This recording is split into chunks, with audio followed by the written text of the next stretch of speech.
গল্প আমৃত্যু ভালোবাসি তোকে। লেখনীতে সালমা চৌধুরী। 11তম পর্ব। হাসপাতালের বেডে চোখ বন্ধ করে শুয়ে আছে আবির। গতকাল অ্যাক্সিডেন্টের পর থেকে তানভীরের কাছেই আবিরের ফোন ছিল। তানভীর আবিরের মাথার পাশে ফোনটা রেখে বেরিয়ে গেছে। রাকিবও চলে গেছে, বাসায় গিয়ে ফ্রেশ হয়ে অফিসের উদ্দেশ্যে রওনা দিয়েছে। তানভীর পার্টি অফিসের সামনে আসতেই দেখল, ভেতরে কয়েকজন কোনো বিষয় নিয়ে তর্কাতর্কি করছে। তানভীর দ্রুত ভেতরে গেল। আজ থেকে 15 দিন আগে সংগঠিত এক প্রোগ্রামের ছোটখাটো ভুল ভ্রান্তি নিয়ে 24 জন কথা বলছিল। সেটা এক পর্যায়ে তর্কে রূপ নিয়েছে। তানভীর প্রথমে শান্ত থেকে থামানোর চেষ্টা করেছে, কিন্তু কারো থামার নাম নেই। অল্প বয়সে সবার রক্তই গরম থাকে। কারো মুখ থেকে সামান্যতম কথাও কেউ সহ্য করতে পারে না। বেসামাল পরিস্থিতি বুঝতে পেরে তানভীর উচ্চস্বরে ধমক দিতেই সকলে নীরব হয়ে গেছে। সময়টা যেন থমকে গেছে। সবাই মাথা নিচু করে দাঁড়িয়ে আছে, কারো মুখে কোনো শব্দ নেই। আবিরের বলা কথাগুলো মনে করে তানভীর দীর্ঘশ্বাস ছেড়ে সাবলীলভাবে বুঝানোর চেষ্টা করল। সবাইকে থামিয়ে তানভীর নিজের চেয়ারে মাথা চেপে ধরে বসে আছে। গতকাল থেকে তানভীরের মেজাজ এমনিতেই খুব গরম। মেঘের অনাকাঙ্ক্ষিত আচরণ, আবিরের অ্যাক্সিডেন্ট, মিনহাজ আর তামিমের প্রতি তীব্র আক্রোশে তানভীরের মেজাজ তুঙ্গে। তানভীরের নিজের বোনের প্রতি যতটা না ক্ষোভ ছিল, তার চেয়ে বেশি রাগ হয়েছিল বন্যাকে সেখানে উপস্থিত থাকতে দেখে। বন্যার ম্যাচিউরিটি তানভীরকে বরাবরই মুগ্ধ করে। মেয়েটা কখনোই উশৃঙ্খল আচরণ করে না, করলেও সেটা নির্দিষ্ট গণ্ডিতেই সীমাবদ্ধ থাকে। যেমন মেঘদের সাথে থাকলে বন্যা ওদের মতোই দুষ্টামি, ফাজলামো করে। আবার বাড়িতে থাকাকালীন ছোট ভাইয়ের সাথে খুনসুটিতে মেতে থাকে, অথচ স্যার ম্যাম, তানভীর, আবির কিংবা বড়দের সামনে একদম শান্তশিষ্ট ভাবে কথা বলে। বন্যার কথা আর আচরণ কোথাও কোনো প্রকার অভদ্রতার ছোঁয়া নেই। মেয়েটার রাগ বুঝারও কোনো উপায় নেই। গতকালের ঘটনায় বন্যার উপস্থিতি দেখে তানভীর নিজেকে কোনোভাবেই নিয়ন্ত্রণ করতে পারছিল না। আবির আর তানভীর দুজনের দৃষ্টিতেই বন্যা মেঘের তুলনায় অনেকটাই পরিণত। কাউকে চোখ বন্ধ করে বিশ্বাস করলে, খুব করে কিছু আশা করে না পেলে তখন বুকের ভেতর যে আঘাতটা লাগে সেটা এত সহজে মুছে না। তানভীরের ক্ষেত্রেও এমনটাই হয়েছে। বন্যার প্রতি তানভীরের অন্ধ বিশ্বাস ছিল, বন্যা মেঘের সাথে থাকলে মেঘ কখনো ভুল বা অন্যায় কিছু করবে না। সেই বিশ্বাসটা বন্যা নষ্ট করে দিয়েছে। নিজেকে নিয়ন্ত্রণ করতে না পেরে বাধ্য হয়ে রাতে বন্যার উপর নিজের রাগ ঝেড়েছে। যদিও পরে সবটাই জেনেছে, কিন্তু তখন কল দেওয়ার মতো পরিস্থিতি ছিল না। বন্যাকে ফোন দিবে ভাবতেই পকেটে থাকা ফোনটা ভাইব্রেট হতে শুরু করলো। পকেট থেকে ফোন বের করতেই বন্যার নামটা ভেসে উঠল। অমনি তানভীরের ওষ্ঠপুট প্রশস্ত হলো। মাথা যন্ত্রণা, মনের অশান্তি যেন মুহূর্তেই গায়েব হয়ে গেছে। ফোন রিসিভ করে তানভীর মোলায়েম কণ্ঠে বলল, আসসালামু আলাইকুম। বন্যা ভয়ে ভয়ে বলল, ওয়ালাইকুম আসসালাম। আবির ভাইয়া কেমন আছেন? আলহামদুলিল্লাহ ভালো। শুধু হাতে পায়ে আর মাথায় ব্যান্ডেজ করা, তবে বিন্দাস আছে। সরে। ওমা, সরি বলছো কেন? এমনি। ভাইয়া কি এখনো হাসপাতালে? হ্যাঁ, কালকে সম্ভবত বাসায় নিয়ে যেতে পারবো। মেঘ কোথায়? হাসপাতালেই আছে। আপনি কোথায়? আমি পার্টি অফিসে আসছি। তুমি কি করতেছো? ভার্সিটিতে আসছি। মেঘ কি আজ বাসায় যাবে না? ও মনে হয় বাসায় ফোন রেখে আসছে। কথা বলতে পারছি না। আমি হাসপাতালে গিয়ে বনুকে ফোন দিবনে। তখন কথা বলে নিও। আচ্ছা। আর একটা কথা জিজ্ঞেস করব। তোমার বন্ধুদের কথা বাদ দিয়ে যা ইচ্ছে জিজ্ঞেস করতে পারো। বন্যার মুখ বন্ধ হয়ে গেছে। গতরাতেই তানভীর নিষেধ করেছিল। কিন্তু ভার্সিটিতে এসে দুই বন্ধুকে না পেয়ে বন্যার মনটা খুঁত খুঁত করছে। তাই তানভীরকে জিজ্ঞেস করবে ভেবেছিল, অথচ তানভীর আগে থেকেই সাবধান করে ফেলছে। বন্যা ধীর কণ্ঠে বলল, আচ্ছা রাখি এখন। কি যেন জিজ্ঞেস করতে চেয়েছিলে? কিছু না। ভালো থাকবেন। তানভীর মুচকি হেসে বলল, তুমিও ভালো থেকো। আর কোনো সমস্যা হলে জানিও। বন্যা কল কাটতে কাটতেই ঘুরতে নিলে আচমকা এক ছেলের সঙ্গে ধাক্কা লাগতে যাচ্ছিল। ছেলেটা দ্রুত সরে গিয়ে ভারী কণ্ঠে বলল, এই খুকি কানা নাকি? দেখে চলতে পারো না? বন্যা ফোন কানে নিয়েই চোখ তুলে তাকালো। ছেলেটা বেশ ফর্সা, বন্যার তুলনায় হাইট অনেকটাই বেশি, চোখে সাদা গ্লাস, চুলগুলো গুছানো, পরনে শার্ট, তার উপর অ্যাপ্রন। বন্যা ছেলেটার দিকে তাকিয়ে কপাল কুঁচকালো। ছেলেটা বিপুল চোখে বন্যার দিকে তাকিয়ে মুচকি হাসল। তানভীর ফোনের ওপাশ থেকে গম্ভীর কণ্ঠে শুধালো, কে ধমক দিয়েছে? বন্যা ঠান্ডা কণ্ঠে বলল, চিনি না, রাখছি এখন। ছেলেটা কয়েক মুহূর্ত স্থির থেকে বন্যার দিকে তাকিয়ে তাকিয়ে চলে যাচ্ছে। বন্যাও সূক্ষ্ম নেত্রে ছেলেটার দিকে তাকিয়ে আছে। ছেলেটার চাল চলনের হঠাৎ পরিবর্তন দেখে বন্যার মনে খটকা লাগছে। তাছাড়া বন্যা যেখানে দাঁড়িয়ে ছিল সেখান দিয়ে সচরাচর কেউ হাঁটাচলাও করে না, তবে ওই ছেলে কেন এদিকে আসবে? ছেলেটাকে দেখেই বোঝা যাচ্ছে ক্লাসের দিক থেকে সিনিয়র হবে, কিন্তু আগে কখনো এই ছেলেকে দেখেছে কিনা সেটা মনে করতে পারছে না। ছেলেটা অনেকটা দূরে চলে গেছে। বন্যা আবারও ঘাড় ঘুরিয়ে তাকালো। বন্যার হঠাৎই মিনহাজের সাথে প্রথম দেখার ঘটনা মনে পড়ে গেছে। মিনহাজ ইচ্ছেকৃত ধাক্কা দিতে এসে নিজেই যেমন ভাব নিয়েছিল, তেমনি এই ছেলেও নিজে অন্য রাস্তায় এসে আবার ধমক দিয়ে বসল। বন্যার এখন নিজের উপর বড্ড রাগ হচ্ছে। একটু আগে বিষয়টা খেয়াল করলে ছেলেটাকে অন্ততপক্ষে দুটা কথা বলতে পারত। তানভীর পুনরায় কল করছে। বন্যা কল রিসিভ করা মাত্রই তানভীর আতঙ্কিত কণ্ঠে শুধাল, কি হয়েছে? কে কি বলছে? তেমন কিছু না। সত্যি কথা বলো। আসবো আমি। আরে না, সত্যি কিছু হয়নি। আপনার আসতে হবে না। তুমি শিওর? হুম, ঠিক আছে। ক্লাস শেষ করে বাসায় চলে যেও। জি আচ্ছা, রাখছি। বন্যা কল কেটে আবারও তাকালো, ততক্ষণে ছেলেটা কোথায় যেন চলে গেছে। এর মধ্যে লিজা আর মিষ্টি এসে বন্যার মাথায় গাঁটটা মেরে উত্তেজিত কণ্ঠে প্রশ্ন করল, কিরে, তুইও কি লিফাত ভাইয়ার প্রেমে পড়ছিস? বন্যা কপাল কুঁচকে রাশভারী কণ্ঠে শুধালো, লিফাত ভাইয়া আবার কে? লিজা হেসে উত্তর দিল, এই একটু আগে যার সাথে কথা বলছিলি, যার দিকে এইমাত্র তাকিয়েছিলি, তিনি হচ্ছেন লিফাত ভাইয়া। চতুর্থ বর্ষের কেমিস্ট্রি ডিপার্টমেন্টের ফার্স্ট বয়। উনি যে কত মেয়ের ক্রাশ তার কোনো হিসেব নেই।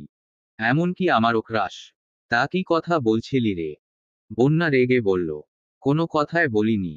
তোর ক্রাশের সাথে কথা বলতে আমার বয়েই গেছে। আর একটা কথা, তোর ক্রাশের ক্যারেক্টারে সমস্যা আছে, বুঝলি? লিজা দাঁতে দাঁত চেপে কটকট করে বলল, তুই আমার ক্রাশকে নিয়ে একদম বাজে কথা বলবি না। বলতে চাইও না। এমনকি তোদের সাথেও কথা বলতে চাই না। বাই।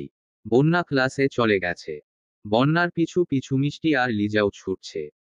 এদিকে আলী আহমদ খান চলে যাওয়ার পর আরও 23 ঘন্টা মাহমুদা খান হাসপাতালে ছিলেন। আবিরকে যতটা সম্ভব বুঝিয়েছেন। মালিহা খান আজ কম বেশি কথা বলেছেন। হালিমা খানের সাথেও পরিচিত হয়েছেন। প্রায় 1টার দিকে ওনারা বাসার উদ্দেশ্যে চলে গেছেন। মালিহা খান আর হালিমা খান দুজনেই বাসায় যাওয়ার জন্য বলেছেন, কিন্তু প্রত্যুত্তরে মাহমুদা খান কিছুই বলেননি। এত বছরের দূরত্বের পর হুট করে ওই বাড়িতে চলে যাওয়া ওনার কাছেও স্বাভাবিক বিষয় না। এই বাড়ির সাথে জড়ানো আবেগগুলো কেমন যেন শক্ত পাথরে মুড়িয়ে আছে। সেই পাথর না গললে স্বাভাবিক সম্পর্ক গড়ে ওঠা অসম্ভব ব্যাপার। আলী আহমদ খান মুখরক্ষার খাতিরে বোনকে বাসায় যেতে বললেও দুই ভাবি খুব আন্তরিকতার সহিত বাসায় যাওয়ার জন্য বলেছেন। দুপুরের পরপরই ইকবাল খান, আকলিমা খান, মিম আদি হাসপাতালে আসছে। আবিরের অসুস্থতার কথা তানভীর বলতে চায়নি, তবে ইকবাল খান বারবার জোর করাই বাধ্য হয়ে বলেছেন। বলতে দেরি হলেও তাদের রওনা দিতে দেরি হয়নি।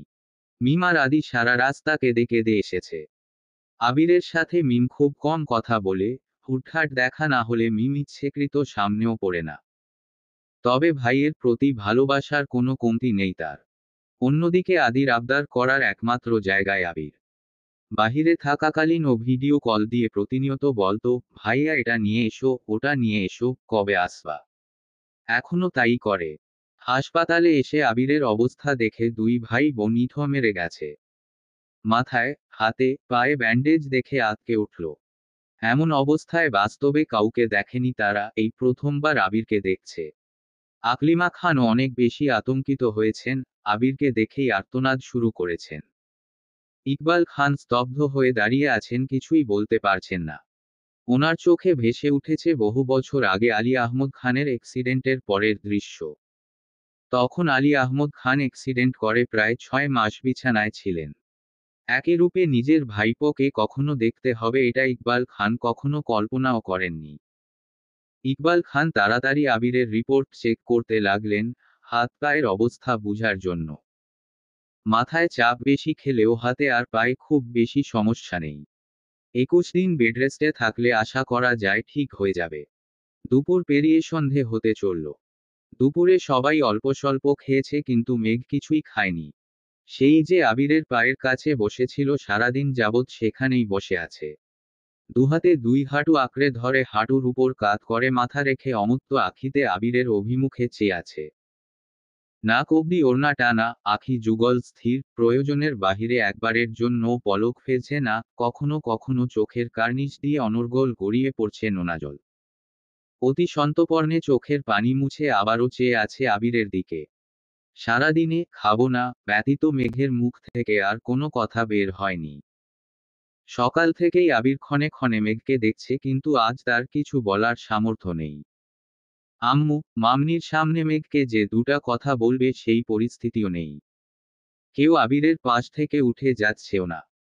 বিকেলে হালিমা খান, আকলিমা খানদের সাথে সাথে বাসায় গিয়ে রাতের জন্য রান্না করে সন্ধ্যায় আবারও হাসপাতালে আসছেন, ইকবাল খান সাথে আসছেন। আলী আহমদ খানও অফিস থেকে সরাসরি হাসপাতালে আসছেন। মালিহা খান আর মেঘ দুজনেই সারাদিন হাসপাতালে ছিল। আবির ঘুমাচ্ছে দেখে কেউ ডাকেনি, হালিমা খান এসে থেকে মেঘকে খাওয়ানোর চেষ্টা করেছেন। আলী আহমদ খান নিজেও 2 বার খাওয়ার কথা বলেছেন কিন্তু মেঘ নিশ্চুপ বসে আছে। বাধ্য হয়ে হালিমা খান তানভীরের নাম্বারে কল দিয়েছে। তানভীর কল রিসিভ করতেই হামিলা খান বিরক্তি ভরা কণ্ঠে বললেন, কোথায় তুই? তানভীর উত্তর দেয়ার আগেই হালিমা খান পুনরায় বলে উঠলেন, যেখানেই থাকিস হাসপাতালে এসে তোর বোনকে খাইয়ে রেখে যা। আমি তোর বোনের সাথে আর পারবো না। আচ্ছা আসতেছি। তুমি কিন্তু বনুর সাথে রাগারাগি করো না।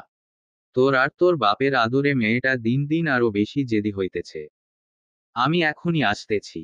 20 মিনিটের মধ্যে তানভীর হাসপাতালে আসছে। মেঘ তখনও গুটিসুটি মেরে বসে আছে। তানভীর ঢুকতেই মেঘ নড়েচড়ে বসল। তানভীর ভারী কণ্ঠে বলল, খাচ্ছিস না কেন? খিদে নেই বললেই হলো। তানভীর প্লেটে খাবার বেড়ে মেঘের সামনে ধরতেই মেঘ খাবো না বলে তানভীরের দিকে তাকালো। তানভীরের অগ্নি দৃষ্টি দেখে মেঘ কিছু বলার সাহস পেল না, চুপচাপ খাওয়া শুরু করল। তানভীরও মেঘের সামনে চেয়ার নিয়ে বসে আছে। তানভীর চাইলেও মেঘকে কিছু বলতে পারছে না, আবার না বলেও থাকতে পারছে না। কারণ মেঘের এরকম আচরণ বাসার মানুষের চোখে সন্দেহের সৃষ্টি করবে। সবাই যখন নিজেদের মধ্যে কথা বলছিল এই ফাঁকে তানভীর 2-1 বার মেঘকে বাসায় যাওয়ার কথা বলেছে, ঠান্ডা মাথায় বুঝিয়েও সে কিন্তু মেঘ মাথা দিয়ে না করেই যাচ্ছে। তানভীর যখন বুঝতে পেরেছে মেঘকে রাজি করানো সম্ভব না তখন বাধ্য হয়ে মালিহা খানকেও থাকতে বলেছে। মেঘ, মালিহা খান আর তানভীর ছাড়া বাকিরা বাসায় চলে গেছে। রাকিব অফিস শেষে হাসপাতালে আসছে তবে মালিহা খান উপস্থিত থাকায় কেউ কোনো প্রকার উল্টাপাল্টা কথা বলছে না। তানভীর আর রাকিব কিছুক্ষণ বসে তারপর বেরিয়ে গেছে। অনেকক্ষণ পর তানভীর 2 কাপ চা নিয়ে রুমে আসছে। 1 কাপ মালিহা খান আরেক কাপ মেঘকে দিয়ে তানভীর নিজের ফোনটা মেঘকে এগিয়ে দিয়ে স্বাভাবিক কণ্ঠে বলল, তোর বান্ধবীর সাথে একটু কথা বলিস। মেঘ চায়ের কাপে চুমুক দিয়ে গতকালের ঘটনাগুলো ভাবছে আর মনে মনে নিজেকে বকা দিচ্ছে। গতকাল হাসপাতালে আসার পর থেকে মেঘের মস্তিষ্কে আবির ভাই ব্যতীত আর কেউ নেই। 2-1 বার বন্যার কথা মনে হলেও ফোন বাসায় ফেলে আশায় কল দিতে পারছিল না। মেঘ চা শেষ করে রুম থেকে বেরিয়ে বন্যাকে কল দিয়েছে। মেঘ, আসসালামু আলাইকুম। বন্যা, ওয়ালাইকুম আসসালাম। কিরে কেমন আছিস? শুনলাম আবির ভাই অ্যাক্সিডেন্ট করছেন, এখন কেমন আছেন? মেঘের গলা দিয়ে কথা বের হচ্ছে না। ফুপিয়ে ফুপিয়ে কাঁদছে। বন্যা শান্ত স্বরে বলল, এই মেঘ, কাঁদছিস কেন? মেঘ কাঁদতে কাঁদতে বলল, আজ আমার জন্য আবির ভাইয়ের এই অবস্থা হয়েছে। আমি কেন এমন করলাম? আমি এত বোকা কেন? বন্যা বন্যা মোলায়েম কণ্ঠে বলে উঠল, তুই বোকা না, তোর মনটা খুব অস্থির। থাক কাঁদিস না। ভাইয়া এখন কেমন আছেন বল? ডাক্তার 21 দিন বেডরেস্টে থাকতে বলছেন। 21 দিন পর আবার টেস্ট করলে বোঝা যাবে ঠিক হয়েছে কিনা। কালকে নাকি বাসায় নিয়ে যাবে। হ্যাঁ, কিন্তু কিন্তু কি? উনি গতকাল থেকে আমার সাথে কোনো কথা বলছেন না। হঠাৎ চোখে চোখ পড়লেও সঙ্গে সঙ্গে চোখ সরিয়ে নেন। আমি কি করব এখন? ওনার রাগ করাটা অস্বাভাবিক কিছু নয়। এক ছেলের সাথে খেলছিলি বলে ক্লাস 5-এ থাকাকালীন যে লোক তোর গালে থাপ্পড় মারতে পারেন, সেখানে তুই এক ছেলেকে ভালোবাসিস বলার পর কিভাবে ভাবিস পরিস্থিতি শান্ত থাকবে? উনি আমায় থাপ্পড় মারলেও আমি এতটা কষ্ট পেতাম না, যতটা কষ্ট এখন হচ্ছে। নিজের উপর আর মিনহাজদের উপর এত রাগ হচ্ছে। এখন অন্ততপক্ষে শান্ত থাকিস প্লিজ, আর কোনো ভুল করিস না। তোর ভাই মিনহাজদের যা করার করে ফেলছে। মানে, গতকাল থেকে মিনহাজদের কোনো খোঁজ নেই, ফোন বন্ধ, আজ ক্লাসেও আসেনি। তোর ভাই বলছে 3 দিন পর নাকি ওদের খোঁজ পাবো। আমাকে এই বিষয়ে কিছু জিজ্ঞেস করতে নিষেধ করেছেন। কি বলছিস এসব? ঠিকই বলছি। তুই ভুলেও এই প্রসঙ্গে কিছু বলিস না। গতকাল থেকে তোদের টেনশনে আমি ঘুমাতে পারছিলাম না। মেঘ আর বন্যা প্রায় 3040 মিনিট কথা বলার পর ফোন রেখে তানভীরকে ফোন দিয়ে আসছে। কোনোরকমে রাত কাটিয়ে সকাল থেকেই আবিরকে বাসায় নিয়ে যাওয়ার তোড়জোড় লেগেছে। ডাক্তার চেক আপ করে রিলিজ দেয়া মাত্রই বাসার উদ্দেশ্যে রওনা দিয়েছে। এ অবস্থায় সিঁড়ি দিয়ে উঠা নামা করতে সমস্যা হবে বিধায় আবিরের জন্য নিচের একটা গেস্ট রুম গুছানো হয়েছে। আপাতত কিছুদিন এখানেই থাকবে, পা ঠিক হলে উপরে চলে যাবে। মেঘ নিজের রুমে চলে গেছে। আবিরের দিকে যতবার তাকায় ততবারই মেঘের নিজের প্রতি ঘৃণা হয়। মেঘ বাসায় ফিরে সেই যে রুমে ঢুকেছে সন্ধ্যার পর হয়ে গেছে, অথচ মেঘ একবারের জন্যও নিচে আসছে না। আদি 23 বার দরজা পর্যন্ত গিয়ে মেঘকে ডেকে এসেছে, কিন্তু মেঘ আসে না। বাধ্য হয়ে মিম মেঘের রুমে গেল, দরজার সামনে থেকে আপু বলে ডাকতে ডাকতে ভেতরে ঢুকলো। মেঘ টেবিলের উপর দুহাতে মাথা ঠেকিয়ে বসে আছে। চুল এলোমেলো থাকার কারণে মেঘের মুখ দেখার অবস্থা নেই। মিম কাছে এসে ডাকলো, আপু। মিম কয়েক মুহূর্ত পরই বুঝতে পারল মেঘ ফুপাচ্ছে। মিম যথাসাধ্য মেঘের চুলগুলো ঠিক করতে করতে মলিন স্বরে বলল, আপু তোমার কি হয়েছে? কাঁদতেছ কেন? মেঘের কান্নার তীব্রতা বাড়ছে। আরো বেশি ফুপাচ্ছে। মিম আতঙ্কিত কণ্ঠে মেঘকে ডাকতে লাগলো। মেঘ অনেকক্ষণ পর মুখ তুলে তাকালো। কান্নার তোপে মেঘের মুখ লাল টকটকে হয়ে গেছে। চোখ বেয়ে অনর্গল পানি পড়ছে। বাঁধহীন এই জলের ধারার কোনো অন্ত নেই। মিম অবুঝ মেয়ের মতো চেয়ে আছে, প্রশ্ন করার ভাষা হারিয়ে ফেলেছে।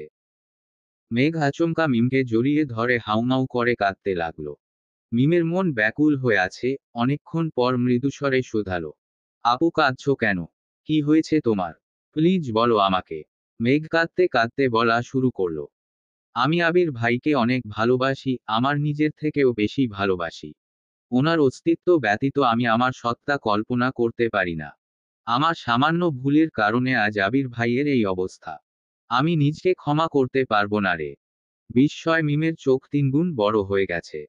মিম আশ্চর্যান্বিত নয়নে তাকিয়ে ব্যস্ত কণ্ঠে বলল, তুমি আবির ভাইয়াকে ভালোবাসো? হুম। কবে থেকে? দেশে আসার পর থেকেই। মিম আর্তনাদ করে উঠল, তুমি আমাকে এতদিনে বলতেছ? মেঘ কাঁদতে কাঁদতে বলল, আমি এখন কি করব? ওনার সামনে যাওয়ার সাহস পাচ্ছি না। কেন? তুমি কি ভাইয়ার মাথা ফাটাইছো নাকি? আমার জন্যই উনি অ্যাক্সিডেন্ট করেছেন। হ্যাঁ বলছে তোমায়। ভাইয়ার কপালে অ্যাক্সিডেন্ট লেখা ছিল, তাই করেছেন। চলো তো। না, আমি যাব না। মিম দুহাতে মেঘের চোখের পানি মুছে শক্ত কণ্ঠে বলল, চলো আমার সঙ্গে। আমিও একটু দেখি ভাইয়ার সাথে তোমায় কেমন মানায়। মেঘ সিক্ত আখিতে তাকিয়ে মলিন হাসল। মিম টানতে টানতে মেঘকে নিয়ে যাচ্ছে।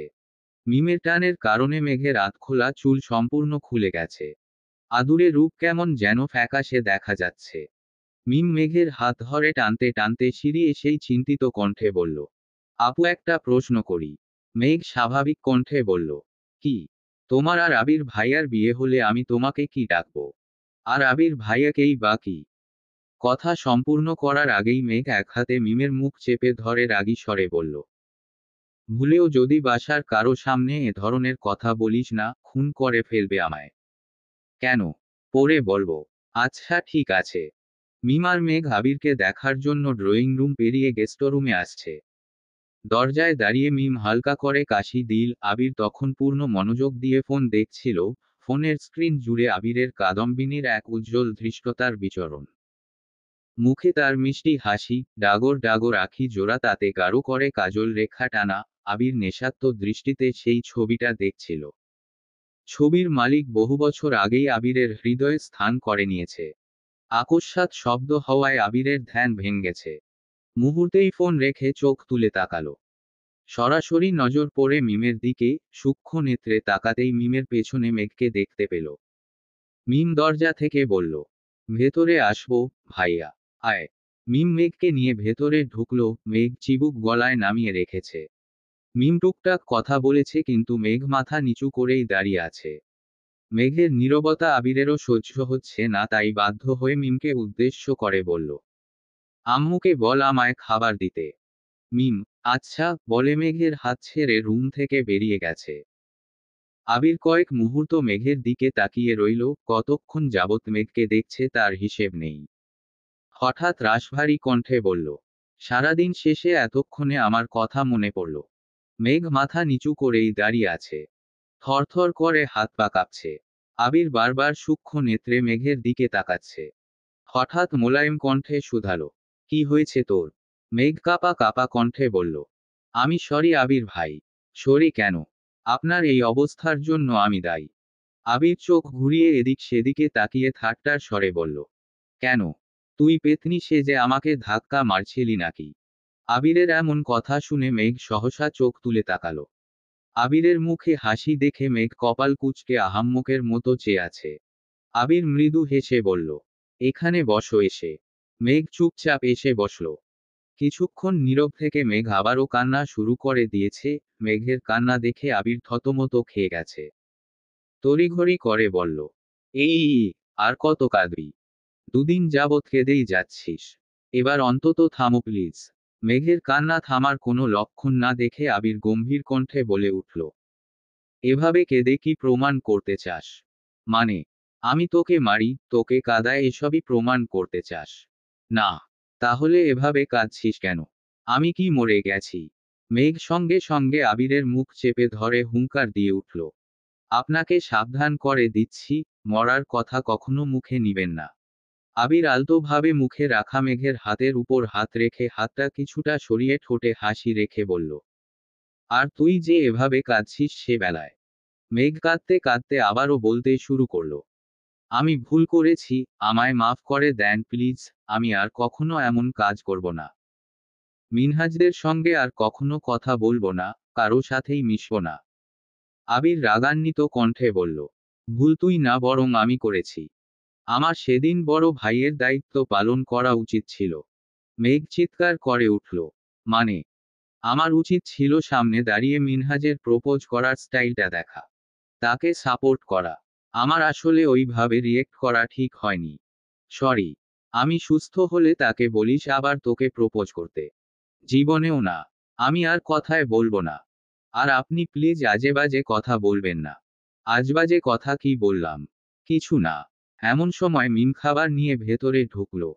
আবিরের হাতে মেঘের হাত রেখে মিম জোরে গলা খাকারি দিয়ে, আমি কি আসতে পারি? আবির তড়িঘড়ি করে মেঘের হাত ছেড়ে দিল। মেঘও কিছুটা নড়েচড়ে বসেছে। মিম খাবার টেবিলে রেখে যেতে যেতে ঠাট্টার স্বরে বলল, আমি এখন চলে যাচ্ছি, পরে আবার আসবো কিন্তু। মেঘ টেবিল থেকে প্লেট নিয়ে আবিরের দিকে এগিয়ে ধরল। খাইয়ে দিবে নাকি আবির ভাই নিজে নিজে খেতে পারবেন এ নিয়ে কনফিউশনে পড়ে গেছে। আবির ভ্রু কুঁচকে ভারী কণ্ঠে বলল, খাইয়ে দে। মেঘ ঢুক গিলে উষ্ণ স্বরে শুধালো, আমি খাইয়ে দিব? আশেপাশে কি আমার বউকে দেখতে পাচ্ছিস? পেলে আমার বউকে প্লেটটা দে, সেই না হয় খাইয়ে দিবে। মেঘ ফোঁস করে শ্বাস ছেড়ে রাগী স্বরে বলল, হয়েছে। বউকে খুঁজতে পারবো না। সারাদিন বউ বউ করলে আমি বড় আব্বুর কাছে বিচার দিব। কি বিচার দিবি? বলবো আপনি পাগল হয়ে গেছেন। বলিস, আমিও বলবো। কি বলবেন? তোকে যে রাস্তাঘাটে মানুষ প্রপোজ করে বেড়ায় সেটাই বলবো। আমাকে প্রপোজ করেনি, আর যদি করেও তাতে আপনার কি? আপনার মতো না তো। আপনি যে গোপনে বউ বাচ্চা রেখেছেন, তার মানে আমার বউ বাচ্চা আছে এটা তুই মেনে নিচ্ছিস? না। জীবনেও মানব না। আবির হেসে বলল, এখন কি খাওয়াবেন? হুম। মেঘ আবিরকে মুখে তুলে খাইয়ে দিচ্ছে। ফাঁকে ফাঁকে আবির ফুপ্পির বিষয় নিয়ে টুকিটাকি কথা বলেছে। এখন বাসায় আনলে ঠিক হবে কি না, কিভাবে আনবে সেসব বিষয়েই কথা বলেছে। মেঘের খাওয়ানো শেষে চলে যেতে নিলে মিম আবারও ছুটে আসছে। মিটিমিটি হেসে বলল, এত তাড়াতাড়ি খাওয়ানো শেষ? মেঘ মিমের মাথায় গাঁটটা মেরে রাগী স্বরে বলল, রুমে চল, তোর ঠোঁট দুটা সেলাই করতে হবে। মিম হেসে আবিরকে উদ্দেশ্য করে বলল, ভাইয়া এখন ঘুমাও তুমি, আমরা চলে যাচ্ছি। মেঘরা যাওয়ার কিছুক্ষণ পর আলী আহমদ খান আবিরকে দেখতে রুমে আসছেন, সাথে মালিহা খানও এসেছেন। আবির আলী আহমদ খানকে উদ্দেশ্য করে বলল, আব্বু একটা কথা বলবো। বলো। আপনি কি ফুপ্পিকে বাসায় আনতে চাচ্ছেন? আমি আসতে বলেছি, তার ইচ্ছে হলে আসবে। এভাবে বললে ফুপ্পি কোনোদিনও আসবে না।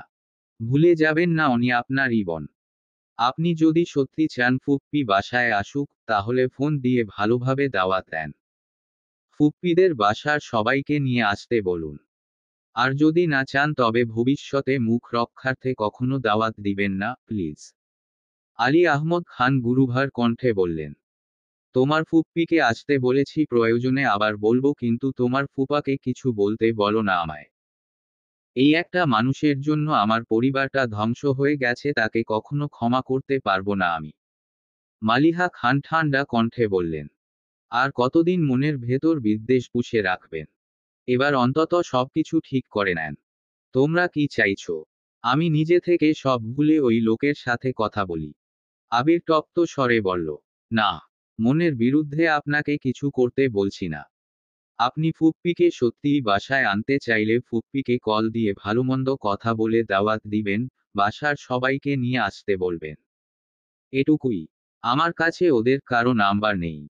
নাম্বার আমি সংগ্রহ করে দিচ্ছি। আচ্ছা ঠিক আছে, দিও। সকালবেলা খাবার টেবিলে আবির আর মোজাম্মেল খান ব্যতীত সবাই উপস্থিত।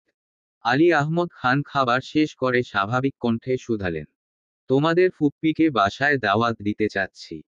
এ ব্যাপারে তোমাদের কোনো মতামত থাকলে বলতে পারো। খুশিতে গদগদ হয়ে মেঘ বলল, কোনো মতামত নেই। ফুপ্পি আসলেই হবে। তানভীরের সরল স্বীকারোক্তি। আপনার বোনকে আপনি বাসায় আনতে চাচ্ছেন, এ ব্যাপারে আমাদের মতামতের থেকেও আপনাদের মতামতটা বেশি গুরুত্বপূর্ণ। আবু, আপনি, কাকামনি, প্রয়োজনে আম্মুরা আছেন, ওনাদের সাথে কথা বলে আপনারা যা সিদ্ধান্ত নেয়ার নিতে পারেন। আমরা আমাদের মতো সিদ্ধান্ত নিয়েছি। তাছাড়া তোমার আব্বু আজ আসবে, আবশ্যকতায় আবার আলোচনা করব। কিন্তু আমার কথা হচ্ছে তারা আসলে তোমরা তাদের সাথে কেমন আচরণ করবে। তানভীর মৃদু হেসে বলল, সে বিষয়ে আপনার টেনশন করতে হবে না। আমি, আমার বোনেরা কিংবা আদি, ওনাদের মনে আঘাত দেওয়ার মতো কোনো প্রকার খারাপ আচরণ করব না। আপনার এবং এই বাড়ির সম্মান রক্ষার্থে আমরা আমাদের সর্বোচ্চ চেষ্টা করব। মিমার আদিও তানভীরের সঙ্গে তাল মেলালো। মিমার আদিকে মেঘ অনেক দিন আগে থেকেই ফুপ্পির কথা বলছে। ফুপাতো ভাইবোনদের কথাও বলেছে। তাদের সাথে পরিচিত হতে মিমার আদিও খুব এক্সাইটেড। মোজাম্মেল খান দুপুরের পরপর বাসায় আসছেন, এসেই সরাসরি আবিরের রুমে চলে গেছেন। আলী আহমদ খানের ছেলের প্রতি অতিরিক্ত ভালোবাসার কারণে আবিরকে কিছু না বললেও মোজাম্মেল খান একাই সেই ঝাঁজ মিটিয়েছেন। টানা 2 ঘন্টা আবিরের উপর রাগ ঝেড়েছেন। বহু বছর আগে আলী আহমদ খানের অ্যাক্সিডেন্টের ইতিহাস থেকে শুরু করে বর্তমান পর্যন্ত প্রতিটা ঘটনার নিগুড় বর্ণনা দিয়েছেন। হালিমা খান 2-1বার থামানোর চেষ্টা করেছেন, কিন্তু এতে লাভ হওয়ার বদলে উল্টো ক্ষতি হয়েছে। মোজাম্মেল খানের রাগ আরও কয়েক গুণ বেড়ে গেছে। তানভীর যেমন আবিরের প্রতি কনসার্ন, তেমনি মোজাম্মেল খানও বড় ভাইয়ের অতিশয় ভক্ত। আলী আহমদ খানের এত বছরের পরিশ্রম, এই পরিবারের প্রতি অগাধ ভালোবাসা, সবটাই মোজাম্মেল খানের খুব কাছ থেকে দেখা। আবির আর তানভীর দুজনের ছন্নছাড়া আচরণে আলী আহমদ খান আর মোজাম্মেল খান দুজনেই অনেক বেশি চিন্তিত। কাজের চাপে আবিরের একটু আধটু সিরিয়াসনেস দেখা গেলেও তানভীর বরাবরই গা ছাড়া ভাবে চলে। তার উপর আবির ইচ্ছেকৃত তানভীরকে আরও বেশি আগলে রাখে, যা মোজাম্মেল খানের একেবারেই পছন্দ না। আবিরের পাশাপাশি তানভীরও যদি পূর্ণ মনোযোগ দিয়ে পারিবারিক ব্যবসাটা সামলাতো, তাহলে এতদিনে তাদের অবস্থান আরও উপরে থাকত। একমাত্র ছেলের প্রতি মোজাম্মেল খানের ভালোবাসা যেমন আছে, তেমনি দুশ্চিন্তারও অন্ত নেই। আবির পড়াশোনায় ভালো, কাজেও খুব মনোযোগী, কিন্তু তানভীর সম্পূর্ণ উল্টো। বর্তমানে যা করছে তাতে ও যদি গুরুত্ব না থাকে তবে ছেলের ভবিষ্যৎ কি হবে সেই নিয়েই দুশ্চিন্তা করেন প্রতিনিয়ত। সবকিছুর বহিঃপ্রকাশ ঘটছে আজ আবিরের সামনে। আবির চুপচাপ মাথা নিচু করে চাচ্চুর সব কথা শুনছে। আবির চাইলেও এখন কিছুই বলতে পারবে না। একটা কথা বলতে গেলে মোজাম্মেল খান আরো 10 কথা শুনাবেন, তার থেকে বরং চুপ থাকায় শ্রেয়। আবির নিজের মনকে বুঝাচ্ছে, আবির আর যাই করিস না কেন, শ্বশুরের সাথে কখনো তোত্তারামি করিস না। আবির ধৈর্য রাখতে হবে, 2 ঘন্টা কেন আরো 3 ঘন্টা বকলেও সহ্য করে নিতে হবে। শ্বশুরকে রাগালে বউকে আর নিজের করে পাবি না। সবই কেয়ারফুল আবির। এর মধ্যে মেঘ আবিরের জন্য 1 গ্লাস দুধ নিয়ে আসছে। আব্বুর রাগ দেখে মেঘের হাত পা ঠান্ডা হয়ে যাচ্ছে। দুধ নিয়ে ভেতরে আসবে নাকি চলে যাবে বুঝতে পারছে না। চলে যাওয়ার জন্য 1 পা বাড়িয়ে আবারও দাঁড়িয়ে পড়ল। মেঘ মনে মনে আওড়াল, আজ আমার জন্য আবির ভাইয়ের এ অবস্থা। আব্বু ওনাকে একা বকবেন কেন, আমিও তো বকা খাওয়ার অর্ধেক অংশীদার। মেঘ জিভ দিয়ে ঠোঁট ভিজিয়ে আবারও রুমের দিকে পা বাড়ালো। কারো উপস্থিতি বুঝতে পেরে মোজাম্মেল খান সঙ্গে সঙ্গে ঘাড় ঘুরিয়ে তাকালেন। মেঘের হাতে দুধের গ্লাস থরথর করে কাঁপছে। মেঘ অন্য হাত দিয়ে শক্ত করে গ্লাসটা ধরে রেখেছেন। মোজাম্মেল খান মেঘকে দেখে একটু থামলেন। ফোঁস করে শ্বাস ছেড়ে রাগী স্বরে বললেন, তারা অ্যাক্সিডেন্ট করে এক এক দিন এক একজন পড়ে থাকবে আর ঘর গোষ্ঠী মিলে তাদের সেবা করবে। করো করো, আরো বেশি করে সেবা করো। দুধের সাথে আপেল, আঙুর, কলাও নিয়ে আসতা। মেঘ একগাল হেসে বলল, সব রেডি করা আছে। দুধ খাওয়া শেষ হলেই ওইগুলা নিয়ে আসবো। মোজাম্মেল খান তীব্র বিরক্তি আর বিদ্রুপের স্বরে কথাটা বলেছিলেন, অথচ মেঘ তা বুঝতে না পেরে উল্টো সাবলীল ভঙ্গিতে অস্তুর স্বীকারোক্তি দিয়েছে। মেঘের উত্তর শুনে মোজাম্মেল খান কয়েক মুহূর্ত স্তব্ধ হয়ে রইলেন। মেঘ উত্তর দেওয়ার পর নিজেই কনফিউশনে পড়ে গেছে, আব্বু কি ঠাট্টা করলো নাকি সিরিয়াসলি বলছে এটাই বুঝতে পারছে না। আবির মেঘের অবস্থা দেখে মিটিমিটি হাসছে। মোজাম্মেল খান পুনরায় গম্ভীর কণ্ঠে আবিরকে উদ্দেশ্য কি যেন বলেছেন। মেঘ সে কথা বুঝেছে কি বুঝেনি কে জানে। কপাল কুঁচকে গম্ভীর কণ্ঠে বিড়বিড় করে বলল, অ্যাক্সিডেন্টের কারণে যে পরিমাণ রক্ত শরীর বেরিয়েছে তা পূরণ করতে দুধ, ডিম, ফল খাওয়াবো না তো কি আপনার বকা খাওয়াবো? মোজাম্মেল খান মেঘকে শুধালেন, তানভীর কোথায়? মেঘের চোখ আবিরের দিকে পড়তেই দেখল আবির মাথা দিয়ে না করতেছে। মেঘ সহসা মাথা নিচু করে উত্তর দিল, জানি না। এর মধ্যে হালিমা খান ফল, সাথে ডিম সিদ্ধ নিয়ে আসছেন। রুমে ঢুকতে ঢুকতে চড়া গলায় বললেন, তানভীর যেখানেই থাকুক অন্তত এখন এখানে তাকে ডাকবো না। 2 ঘন্টা যাবৎ ছেলেটাকে ইচ্ছেমতো কথা শোনাচ্ছেন। আর কত? আপনি এখন যান এখান থেকে। ফ্রেশ হয়ে আসুন, আপনাকে খেতে দিচ্ছি। আর ছেলেটাকেও শান্তিতে খেতে দিন। তানভীর ঘণ্টাখানেক আগেই বাসায় আসছে। আবিরের রুমে আসতেও চেয়েছিল কিন্তু হালিমা খান বারণ করেছেন। মোজাম্মেল খানের সামনে আবির আর তানভীর দুজনেই গুরুতর আসামি। দোষ যেই করুক না কেন, শাস্তি দুজনেরই প্রাপ্য। হালিমা খানের উদ্বেল কণ্ঠের কথাবার্তা শুনে মোজাম্মেল খান আর কথা বাড়ালেন না। নিজের রুমের দিকে চলে গেলেন।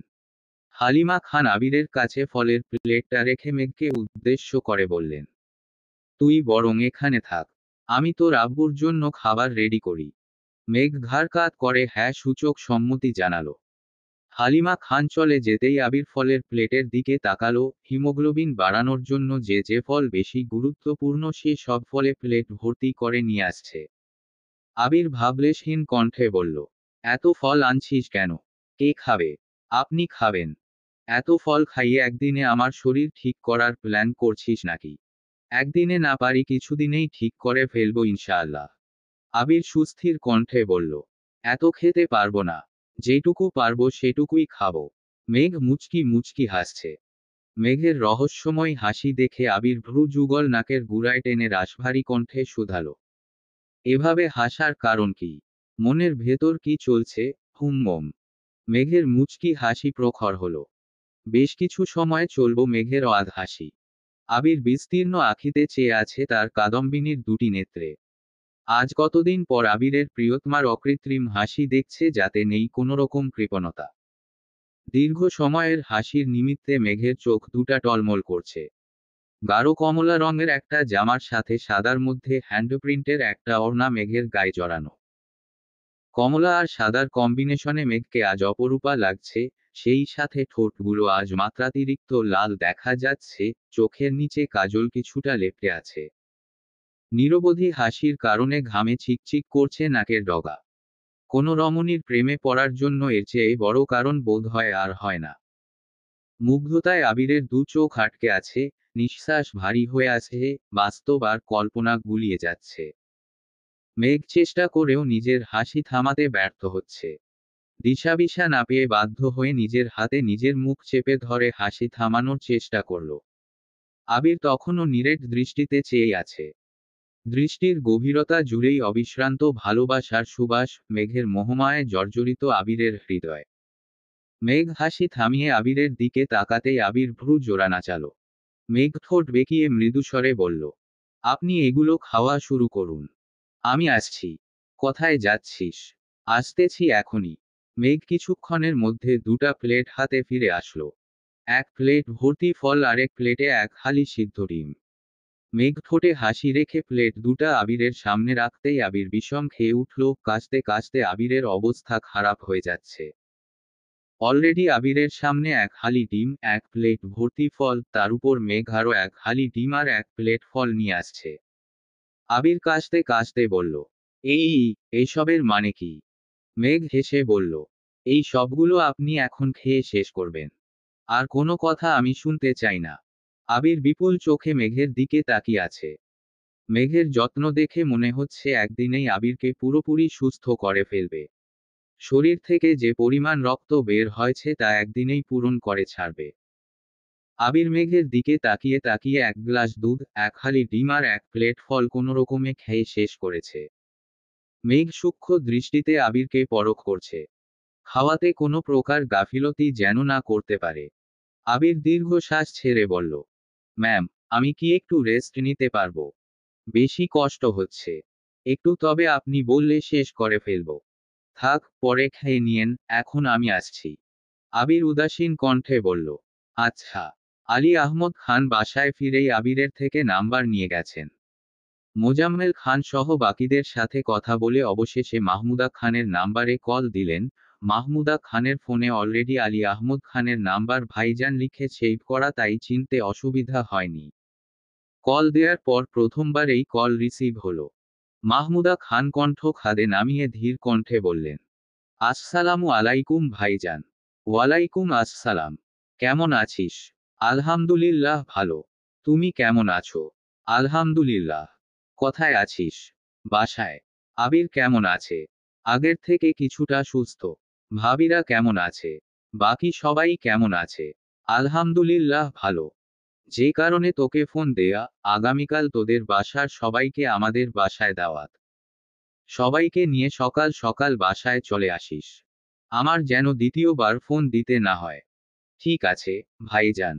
মাহমুদা খান ফোন রেখেই ফুপিয়ে ফুপিয়ে কাঁদতে শুরু করেছেন। আইরিন আর আরিফও মায়ের সাথে সাথে কাঁদছে। জন্মের পর থেকে মাকে দেখে আসছে, ভাইদের জন্য সব সময় কান্না করেন। ঈদ কিংবা কোনো উৎসব আসলেই তাদের মায়ের কান্না দেখতে হয়।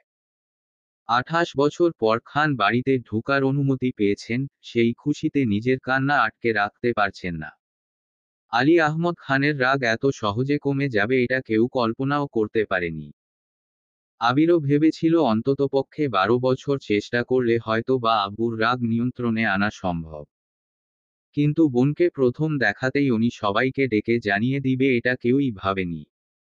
আজ সকাল থেকে খান বাড়ির অন্দরমহলে কাজের ধুম পড়েছে।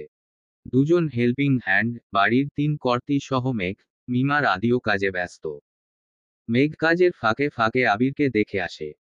আবিরের হাত অনেকটাই ঠিক হয়েছে, তবে পায়ের ব্যথাটা এখনো অনেক বেশি। আজ 3 ভাই একসঙ্গে বাজার করতে বেরিয়েছেন, বোনের পছন্দ মতো মাছ থেকে শুরু করে সবজি, অন্যান্য প্রয়োজনীয় জিনিস নিয়ে আসছে। মিম, মেঘ মিলে চুপি চুপি একটা বরন্ডা লাউ সাজিয়েছে, যেটা মিমের রুমে লুকিয়ে রেখেছে। আবির সুযোগ মতো মেঘকে ডেকে ঠান্ডা মাথায় সব বুঝিয়ে দিয়েছে, মেঘ যেন কোনো প্রকার উশৃঙ্খল আচরণ না করে। আবু চাচুর প্রতি আবিরের বিন্দু পরিমাণ বিশ্বাস নেই। মেঘকে না আটকালে কখন কোন অঘটন ঘটবে তার আশঙ্কায় আছে। মেঘকে প্রটেক্ট করতে আজ আবিরও সামনে থাকতে পারবে না। তানভীর কখন কোন কাজে ব্যস্ত থাকবে তাও বলা যায় না। যদি ফুপ্পির সাথে ফুপাকে দেখে আবিরের আব্বুর মাথা গরম হয়ে যায় তাহলেই সব ধ্বংস হয়ে যাবে। আবিরই বলেছিল ফুপ্পিকে বাসায় আনার কথা, কারণ এখন আবিরের অসুস্থতার কারণে আলী আহমদ খানের মন এমনিতেই খুব নরম। এমতাবস্থায় ফুপ্পিকে না আনতে পারলে পরবর্তীতে কবে সুযোগ পাবে তা জানা নেই। প্রায় 12টার দিকে ফুপ্পিরা বাসায় আসছেন। মেঘ নিচ থেকে চিৎকার করে মিমকে ডাকছে। অথচ মিম রুমে সাজুগুজু করতে ব্যস্ত। মাহমুদা খান, ওনার হাজবেন্ড, আইরিন, আসিফ, জান্নাত সবাই এসেছে। আসিফ গতকালই দেশে ফিরেছে, আবিরদের সারপ্রাইজ দিবে ভেবেই কিছু জানায়নি। মিম বরণডালা নিয়ে আসছে না দেখে মেঘ ডাকাডাকি বন্ধ করে দিয়েছে। বাসায় ঢুকেই সবাই আবিরকে দেখার জন্য আবিরের রুমে চলে গেছে। মেঘ গ্লাস হাতে নিয়ে আবিরের রুমে যাচ্ছে, এ সময় মিম উপরের বেকনিতে থেকে ডেকে জিজ্ঞেস করল, আপু ওনারা কোথায়? মেঘ রুষ্ট হয়ে বলল, ওনারা চলে আসছে। মেঘ আবিরের রুমে চলে গেছে। মিম কি বুঝল কে জানে। দ্রুত রুমে চলে গেছে। সহসা এক হাতে বরণডালা নিয়ে অন্য হাতে পা অব্দি ঢাকা লং ড্রেসের এক পাশ উঠিয়ে ছুটছে। মিমের পরনে গাঢ় জলপাই রঙের একটা গাউন ড্রেস, একপাশে ওড়না সেফটি পিন দিয়ে আটকানো, স্ট্রেইট চুলগুলো কাঁধের নিচ পর্যন্ত পৌঁছেছে। মেঘ নিজেই মিমের চোখে আইলাইনার আর কাজল দিয়ে দিয়েছে, মিম ঠোঁটে রঞ্জকও লাগিয়েছে। মিমের এক হাতে কালো ফিতার ঘড়ি, অন্য হাতে কতগুলো চুড়ি, এক পায়ে পাইল সাথে পুতুলওয়ালা নরম তুলতুলে স্যান্ডেল পরনে। এলোপাতাড়ি দৌড়ের কারণে মিমের কাঁধ ছাড়ানো চুলগুলো রীতিমতো লাফাচ্ছে। আশপাশ কোনো দিকে তাকানোর মতো সময় নেই। বরণডালা হাতে নিয়ে মেইনগেইট পার হতেই আচমকা এক ছেলের সাথে ধাক্কা লাগতেই সামনের ছেলেটা দ্রুত সরে গেছে। মিমের হাতের বরণডালা সহ ফুলের পাপড়ি সব পড়ে গেছে, সাথে সাথে মিমও ধপাস করে নিচে পড়ে গেছে। ব্যথায় মিম চিৎকার করে উঠল, ওমাগো! চিকন লম্বা এক ছেলে 2 কদম এগিয়ে এসে শুধালো, ব্যথা পেয়েছো? মিম রাগে কটকট করে বলল, এই কে আপনি? আমার বাসায় এসে আমাকে ফেলে দিয়ে আবার জিজ্ঞেস করেন ব্যথা পাইছি কিনা? আপনার সাহস তো কম না। আবারও আর্তনাদ করতে করতে বলল, অফ অফ, আমি শেষ। ছেলেটাও খ্যাপা স্বরে বলল, নিজে দেখে চলতে পারো না আবার আমায় দোষারোপ করছো। আমি কি তোমায় ফেলছি নাকি? নিজের গায়ে জোর নাই আবার আমায় বলতে আসে। মিম এখনো মাটিতে পড়ে আছে। মিমের রাগ মাথায় উঠে যাচ্ছে, রাগে কটকট করতে করতে বলল, একদম গায়ের জোর নিয়ে কথা বলবেন না। আপনি ইচ্ছে করে আমায় ফেলছেন। আমি এখনই ভাইয়াকে ডাকবো। এমন সময় মেঘ আসছে। দরজার সামনে মিমকে বসে থাকতে দেখে মেঘ কপাল কুঁচকে শুধালো, কিরে তুই এখানে বসে আছিস কেন? মিম ফোঁস করে উঠল, গাল ফুলিয়ে মেঘের দিকে তাকিয়ে অভিযোগের স্বরে বলা শুরু করলো, আমি এখানে শুধু শুধু বসে আছি না। এই ছেলে আমাকে ধাক্কা মেরে ফেলে দিয়েছে। মেঘ ছেলের দিকে তাকাতেই ছেলেটা নিরুদ্বেগ কণ্ঠে বলল, আপু বিশ্বাস করো, আমি ইচ্ছে করে ধাক্কা দেয়নি। ভেতর থেকে কে ছুটে আসছে আমি কিভাবে বুঝবো? আমি ভেতরে ঢুকছি সে হুট করে সামনে চলে আসছে, আমি ভয় পেয়ে কিছুটা সরে গেছি আর সে পড়ে গেছে। না আপু, উনি ইচ্ছে করে ফেলছে। তুমি ভাইয়াকে এখনই ডাকো। এই ছেলের বিচার করতে হবে। উফ, আমার কোমরটা মনে হয় ভেঙেই গেছে। মেঘ মৃদু হেসে বলল, আরিফ তুমি ভেতরে যাও। আরিফ ব্যস্ত কণ্ঠে বলল, আপু সত্যিই আমি ইচ্ছে করে ফেলিনি। মেঘ রক্ত স্বরে বিড়বিড় করে বলল, বুঝতে পেরেছি, তবে একটু সাবধানে থেকো। এসেই পাগলকে উস্কে দিয়েছো, এর পরিণাম কি হবে আমার জানা নেই। ভেতরে যাও। আরিফ ভেতরে চলে গেছে। মিম রাগান্বিত কণ্ঠে চেঁচিয়ে উঠল, আপু উনি ওই ছেলেকে ভেতরে ঢুকতে দিলে কেন? ওই ছেলে আমায় এত ব্যথা দিল তবুও তুমি তাকে ছেড়ে দিলে। তুমি আমার বোন হয়ে এটা করতে পারলে? মেঘ হাত বাড়িয়ে গম্ভীর কণ্ঠে বলল, মুখটা বন্ধ করে ওঠ। কাজের কাজ কিছুই করতে পারিস না? তখন চিৎকার করে ডাকলাম, বরণডালা নিয়ে নামতে তুই নামিসনি।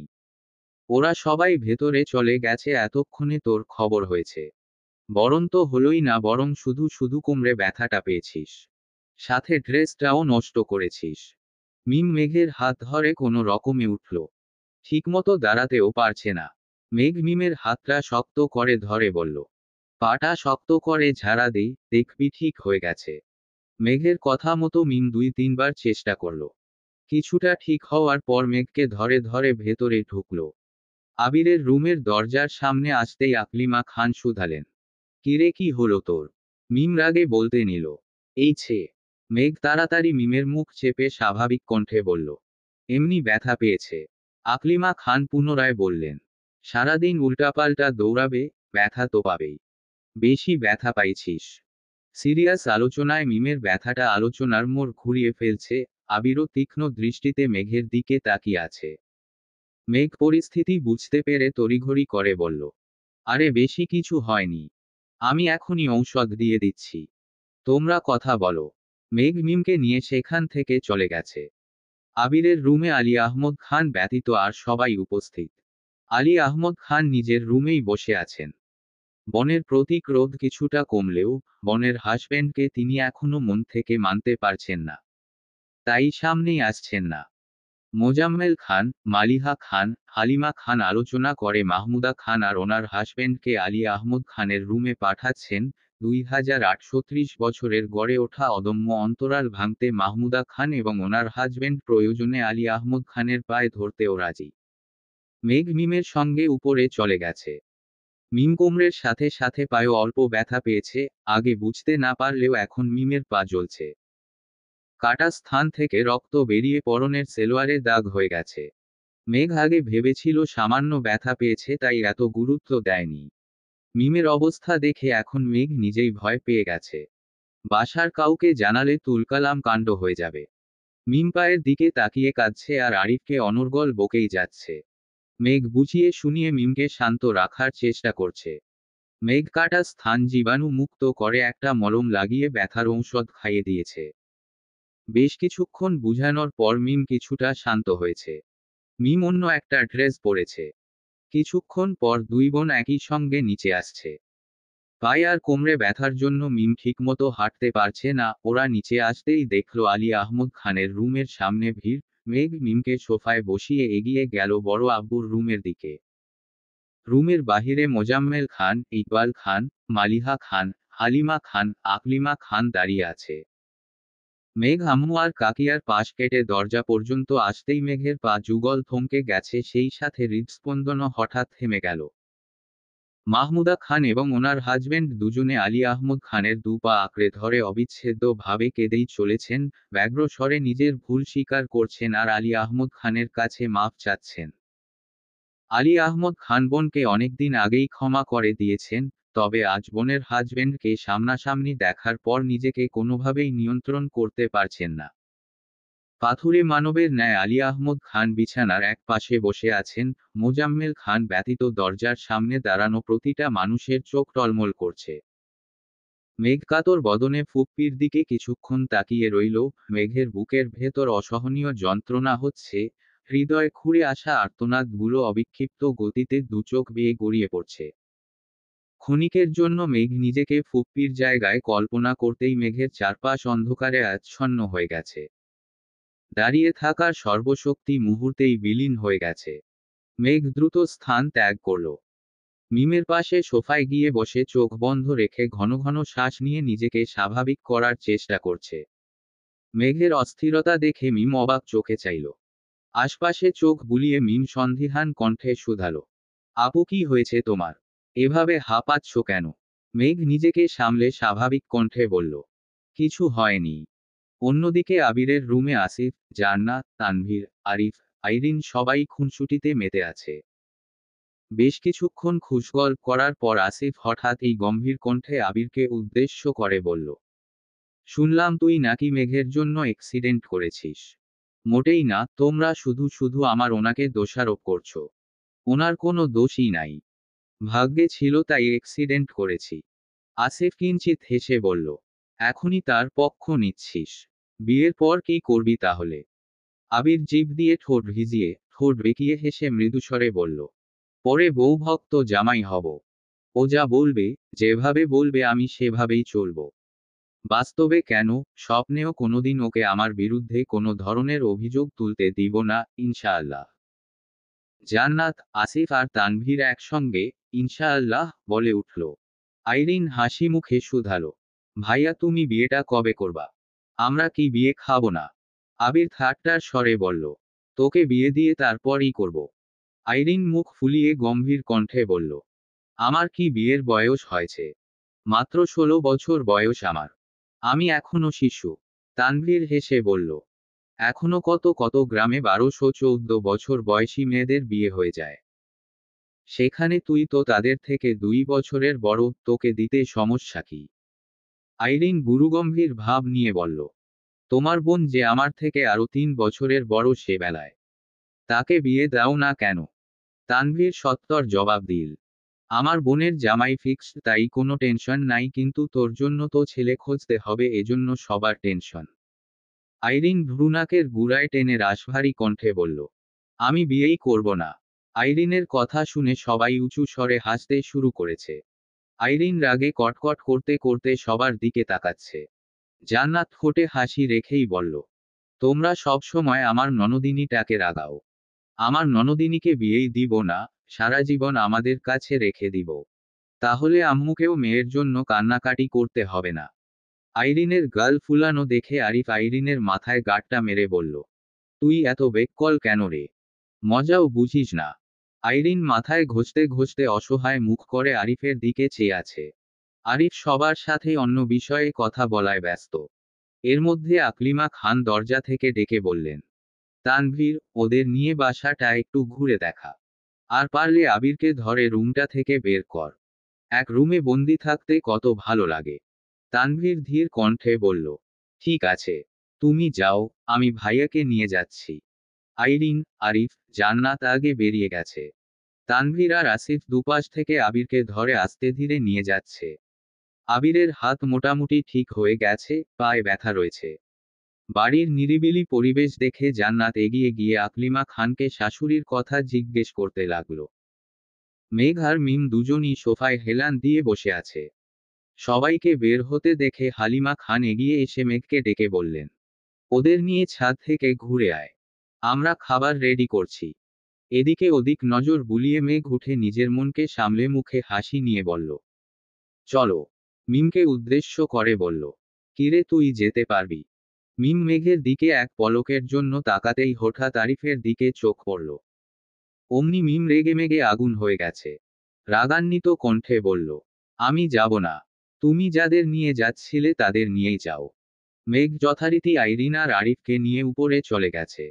এক এক করে মিম, তানভীর, মেঘ, আবির সবার রুম ঘুরিয়ে ছাদে নিয়ে গেল। ছাদ ভর্তি এত এত গাছ দেখে আইরিন খুশিতে লাফালাফি শুরু করে দিয়েছে। আইরিনের উইশলিস্টের প্রায় অনেক গাছ অলরেডি মেঘদের ছাদে আছে। আইরিন আপন মনে বকবক করেই যাচ্ছে, এই গাছটা আমার আছে, এইটা ছিল এখন নাই, এই গাছটা আমাদের বাসায় হয় না। তুমি আবার আমাদের বাসায় গেলে তোমাকে আমাদের বাসার ছাদে নিয়ে যাব। মেঘ মৃদু হেসে শুধু বলল, আচ্ছা ঠিক আছে। অনেকক্ষণ যাবৎ বকবক সহ্য করে অবশেষে আরিফ ক্ষুব্ধ হয়ে বলল, তোদের সাথে এসে আমার নিজেকে উন্মাদ মনে হচ্ছে। গাছগাছালি নিয়ে এত আলোচনা গবেষণাগারের গবেষকরাও বোধহয় করেন না। আইরিন ঠাট্টার স্বরে বলল, তুই ভালো মানুষ ছিলি কবে? আরিফ অগ্নি দৃষ্টিতে তাকাতেই আইরিন ভেঙচি কাটল। মেঘ হেসে বলল, আচ্ছা গাছ নিয়ে আর কথা বলবো না। তোমার যে বিষয়ে কথা বলতে ইচ্ছে করে সেই বিষয়েই বলো। আরিফের রাগ মুহূর্তেই গায়ের হয়ে গেছে। সহসা অস্ফুট কণ্ঠে বলল, এই না হলে আমার ভা। আইরিন সঙ্গে সঙ্গে আরিফের মুখ চেপে ধরে ফেলল। মেঘ আশ্চর্যান্বিত নয়নে তাকিয়ে আইরিনকে শুধালো, আরিফের মুখ চেপে ধরেছ কেন? পুনরায় আরিফকে শুধালো, কি বলতে চাইছিলে বলো, ভা মানে কি? আরিফ ঢোক গিলে উষ্ণ স্বরে বলল, ভালো বন। মেঘ ভ্রু কুঁচকে সন্দেহের দৃষ্টিতে তাকিয়ে শুধালো, সত্যি? তাহলে আইরিন মুখ চেপে ধরেছে কেন? আইরিন খুব হিংসুটে, ও নিজেকে ছাড়া আর কাউকে ভালো বলতে দিবে না। তোমাকে ভালো বলে ফেলছি, এটা ওর সহ্য হচ্ছে না। আইরিন বিপুল চোখে আরিফের দিকে তাকিয়ে আছে আর ভেতরে ভেতরে ফুঁসতেছে। বিড়বিড় করে বলল, আগে বাসায় চল, তারপর তোকে বুঝাবো। মেঘ, আইরিন, আরিফ তাদের পড়াশোনা, ভার্সিটি লাইফ আর স্কুল লাইফ নিয়ে গল্প করছে। এদিকে আবির, তানভীর, আসিফ সোফায় বসে বসে গল্প করছে। আবিরের ব্যবসা, তানভীরের রাজনীতি, আসিফের জব লাইফ নিয়েই নানান আলাপ আলোচনায় মগ্ন। জান্নাত, হালিমা খান ও আকলিমা খানের সাথে খাবার পরিবেশনে সাহায্য করছে। মাহমুদা খান, ওনার হাজবেন্ড এবং বাকিরা আলী আহমদ খানের রুমেই টুকটাক কথা বলছেন। মাহমুদা খানকে আলী আহমদ খান নতুন করে সবার পরিচয় দিচ্ছেন, যদিও মাহমুদা খান সবাইকে আগে থেকে চিনেন। আলী আহমদ খান হঠাৎ প্রশ্ন করলেন, তোর ছেলে মেয়ে কি তিনজনই? মাহমুদা খান মৃদুস্বরে বললেন, না, আমার আলহামদুলিল্লাহ 2 ছেলে আর 2 মেয়ে। মোজাম্মেল খান শুধালেন, আরেক মেয়ে কোথায়? নিয়ে আসলি না কেন? বড় মেয়ের বিয়ে হয়ে গেছে, কানাডা থাকে। ইকবাল খান আশ্চর্য নয়নে তাকিয়ে বললেন, আফা, তোমার এক মেয়েকেও বিয়ে দিয়ে ফেলছো? মাহমুদা খান মলিন হেসে বললেন, আলহামদুলিল্লাহ 1 বছরের একজন নাতি আছে। মোজাম্মেল খান বোনের কথায় রীতিমতো ভিমরি খেল। আলী আহমদ খান মালিহা খানের দিকে তাকিয়ে উদাসীন কণ্ঠে শুধালেন, আমার ছেলেকে এবার বিয়ে করানো দরকার নাকি বলো? মালিহা খান কিছুটা তপ্ত স্বরে বললেন, আবির ফেরার পর থেকে আপনার কাছে আমি এই কথা বলছি, কিন্তু আপনি তো আমার কথা গুরুত্বই দিচ্ছেন না। এবার গুরুত্ব দিতেই হচ্ছে। আমার ছোট বোন নানি হয়ে গেছে আর আমি এখনো ছেলের বউয়ের মুখে আব্বাজান ডাকই শুনতে পারলাম না। মোজাম্মেল খান চিন্তিত কণ্ঠে জিজ্ঞেস করলেন, কোনো মেয়ে কি পছন্দ হয়েছে ভাইজান? দেখেছ কি? হ্যাঁ, মেয়ে আমার পছন্দ করাই আছে। আবির শুধু হ্যাঁ বললেই হবে। মালিহা খান উদ্বিগ্ন কণ্ঠে শুধালেন, মেয়েকে কি করে? আলী আহমদ খান ঠাট্টার স্বরে বললেন, মেয়ে তুমিও দেখেছিলে, এবার আমিও দেখেছি। এখন দেখি ছেলে কি করে। মোজাম্মেল খান আবারও প্রশ্ন করলেন, ভাইজান, তুমি কি শাকিল সাহেবের মেয়ের কথা ভাবতেছ? মালিহা খান জিজ্ঞাসু দৃষ্টিতে তাকিয়ে প্রশ্ন করলেন, শাকিল সাহেবকে? ইকবাল খান উত্তর দিলেন, ভাইজানের ব্যবসায়িক বন্ধু। মেয়ে দেখতে কেমন? মাশাআল্লাহ ভাবি, মেয়ে দেখার মতো। আপনি দেখলে চোখ ফেরাতে পারবেন না, যাকে বলে আগুন সুন্দরী। তার উপর বাবা মায়ের একমাত্র মেয়ে বলে কথা। মালিহা খান ঠান্ডা কণ্ঠে জানালেন, না, আমার ছেলের বউ হবে আমাদের মতো সাধারণ, অবশ্যই মিশুক হতে হবে। যে আগুনের আশেপাশে ভিড়তেই পারবো না, সে আগুনে আমার ছেলেকে পুড়তে দিব না। আলী আহমদ খান গম্ভীর কণ্ঠে বললেন, তোমার ছেলে বিয়ের জন্য রাজি হলে তারপর অন্যান্য বিষয় নিয়ে আলোচনা করা যাবে। এদিকে মাহমুদা খানের বুকের ভেতর থাকা হৃৎপিণ্ড কেঁপে উঠেছে। উনি এতদিনে আবিরকে যতটুকু চিনেছেন, আবির মেঘকে না পেলে আবিরও বাঁচবে না। যে কোনো একটা বড় ধরনের অ্যাক্সিডেন্ট ঘটিয়ে ফেলবে। মাহমুদা খান আলী আহমদ খানের সামনে মুখ ফুটে কিছু বলতে পারছেন না, আবার চুপচাপ কথাগুলো হজমও করতে পারছেন না। অন্যদিকে মিম সোফায় বসে ছিল। আবির রাশায়াফায় এসে বসতেই মিম কিছু একটা ভেবে তড়িঘড়ি করে উঠে পায়ে ব্যথা নিয়েই দৌড়ে রান্নাঘরে গেল। উত্তেজিত কণ্ঠে শুধালো, আম্মু, বাসায় কলা আছে? হ্যাঁ, কেন? আমায় একটা কলা দাও। ভাত খাওয়ার সময় কলা দিয়ে কি করবি? খাবো, এখনই দাও। একটা না 2টা কলা দিও। আকলিমা খান কপাল কুঁচকে মিমের দিকে তাকিয়ে কিছু না বলে 2টা কলা বের করে দিল। সঙ্গে সঙ্গে হালিমা খান মিমকে বললেন, মিম, ছাদ থেকে ওদের ডেকে নিয়ে আয় তো মা। মিম ঠোঁট বেঁকিয়ে হেসে বলল, অবশ্যই, এখনই যাচ্ছি। মিম কলা খেতে খেতে সিঁড়ি দিয়ে উঠছে। মুহূর্তেই যেন পায়ের ব্যথার কথা সম্পূর্ণ ভুলে গেছে। ছাদের দরজা থেকে ডাকলো, আপু, মামুনি তোমাদের ডাকছে। মেঘ স্বাভাবিক কণ্ঠে বলল, আচ্ছা যাচ্ছি। কিন্তু তুই এখানে আসলি কিভাবে? এভাবেই। মেঘ আর আইরিন গল্প করতে করতে সিঁড়ি দিয়ে নামছে। আরিফ মিমের শারীরিক অবস্থা বুঝার জন্য এক পলক মিমের দিকে তাকিয়ে সঙ্গে সঙ্গে চোখ সরিয়ে নিয়েছে। মিম যদি বুঝতে পারে আরিফ ইচ্ছেকৃত মিমের দিকে তাকিয়েছে, তাহলে এবার সিডর আইলার মতো তাণ্ডব শুরু করে দিবে। আরিফ ফোনের দিকে মনোযোগ দিয়ে মিমকে পাশ কাটিয়ে চলে গেছে। আরিফ 45 সিঁড়ি নামতেই হঠাৎ স্লিপ কেটে নিয়ন্ত্রণ হারিয়ে কয়েক সিঁড়ি নেমে সামনে থাকা আইরিনের 2 কাঁধে ধরার চেষ্টা করে।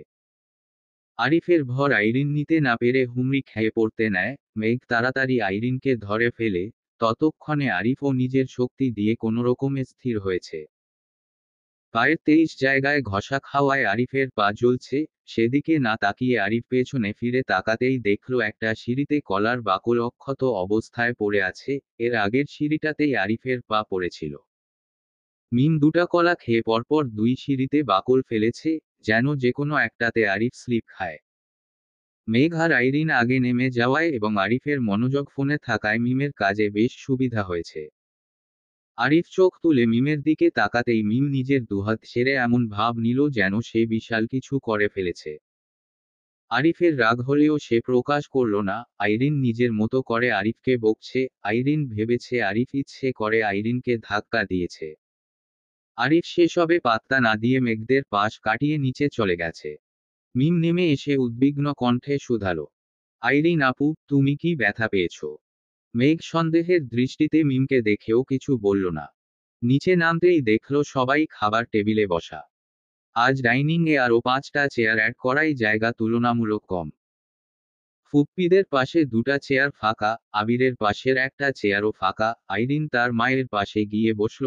মিম ফুপ্পিদের পাশের চেয়ারে বসতে বসতে মেঘকে চোখে ইশারা করল, যেন আবিরের পাশে গিয়ে বসে। মেঘ কয়েক মুহূর্ত স্তব্ধ হয়ে দাঁড়িয়ে রইল। এর মধ্যে আবির দুবার তাকিয়েছে, কিন্তু মেঘের নজর অন্যদিকে। তানভীর আবিরের পাশের চেয়ারটা ইশারা করে মোলায়েম কণ্ঠে মেঘকে বলল, বনু, এখানে এসে বসো। সঙ্গে সঙ্গে আলী আহমদ খানও বললেন, বসো বসো, খাওয়া শুরু করি। মেঘ আগপাছ না ভেবে আবিরের পাশে গিয়ে বসল। অজানা এক অনুভূতিতে মেঘের মন শিউরে উঠছে। তিরতির করে কাঁপছে মেঘের হাত। আবির মেঘের হাতের দিকে নজর বুলায়। আর চোখে মেঘকে কয়েক মুহূর্ত পর্যবেক্ষণ করে। মেঘের কাঁপি দেখে আবির ব্যান্ডেজ করা হাত নিয়ে নিজেই মেঘের প্লেটে খাবার তুলে দিল। আচমকা মেঘের সঙ্গে হাতের স্পর্শ লাগতেই মেঘ কারেন্টে শক খাওয়ার মতো আঁতকে উঠে। মুহূর্তেই হাত ছিটকে সরিয়ে নিয়েছে। আকস্মাৎ মেঘের এরকম আচরণে আবির কপাল গুটিয়ে অবাক চোখে তাকালো, কিন্তু কোনো কথা বলল না। খাওয়ার মাঝে প্রয়োজনের বাহিরে কেউই কোনো কথা বলেনি। মিমের সাথে 2-1বার আরিফের চোখাচোখি হয়েছে। মিম প্রতিবারই ভেংচি কেটে সহসা অন্যদিকে তাকিয়ে পড়েছে। আলী আহমদ খান খাবার শেষ করে গলা খাকারি দিয়ে ধীর কণ্ঠে বললেন, আমি খান বাড়ির সবার উপস্থিতিতে আমার ছেলের ব্যাপারে গুরুত্বপূর্ণ সিদ্ধান্ত জানাচ্ছি। আমার ছেলের সম্মতি থাকলে আমি সামনের ঈদ নাগাদ ছেলের বউ ঘরে তুলতে চাই। আলী আহমদ খানের কথাগুলো আবিরের মনে সঙ্গে সঙ্গে বিস্ফোরিত হয়েছে। আবিরের চোখ মুখে অন্ধকার নেমেছে, কপালে কয়েক স্তর ভাঁজ পড়ে গেছে। এদিকে মেঘের নিঃশ্বাস গলায় আটকে গেছে, অবিরত ঢোক গিলে নিঃশ্বাস নেয়ার প্রবল চেষ্টা করছে। তানভীর, আসিফ, আরিফ, জান্নাত, আইরিন, মিম সকলেই আশ্চর্য নয়নে তাকিয়ে আছে। সবার মনে উত্তেজনা আর ভয় একসঙ্গে কাজ করছে। আলী আহমদ খান পুনরায় শুধালেন, আবির, এখন বিয়ে করতে তোমার কোনো আপত্তি আছে? শ্বাসরুদ্ধকর পরিস্থিতিতে আবিরের নিঃশ্বাস ভারী হয়ে গেছে। মস্তিষ্ক জুড়ে বিচরণ করা পরিকল্পনাগুলো এলোপাতাড়ি ছুটছে। পিঞ্জরে আবদ্ধ হৃৎপিণ্ডটা দপদপ করে কাঁপছে। আব্বু, চাচু সহ খান বাড়ির প্রায় সব সদস্য আজ এখানে উপস্থিত। বহু কাঠখড় পুড়িয়ে আবির ফুপ্পিকে প্রথমবারের মতো বাসায় আনতে সফল হয়েছে। আবির যতটা চেষ্টা প্রকাশ্যে করেছে তার থেকে অনেক বেশি চেষ্টা গোপনে করেছে। ফুপ্পির সাথে প্রথমবার দেখা হওয়ার পর থেকে মালিহা খানকে দিয়ে আবির যথাসাধ্য আলী আহমদ খানকে বুঝানোর চেষ্টা করে আসছে।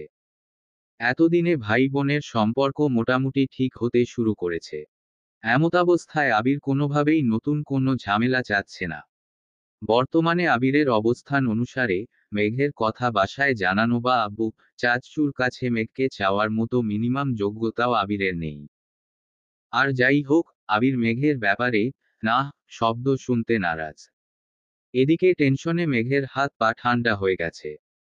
আবির বিয়েতে রাজি হয়ে গেলে আর যে কোনো ক্রমে অন্য মেয়ের সাথে আবিরের বিয়ের কথা হলে মেঘের কি হবে সেটা ভেবেই মেঘ ডিপ্রেশনে চলে যাচ্ছে।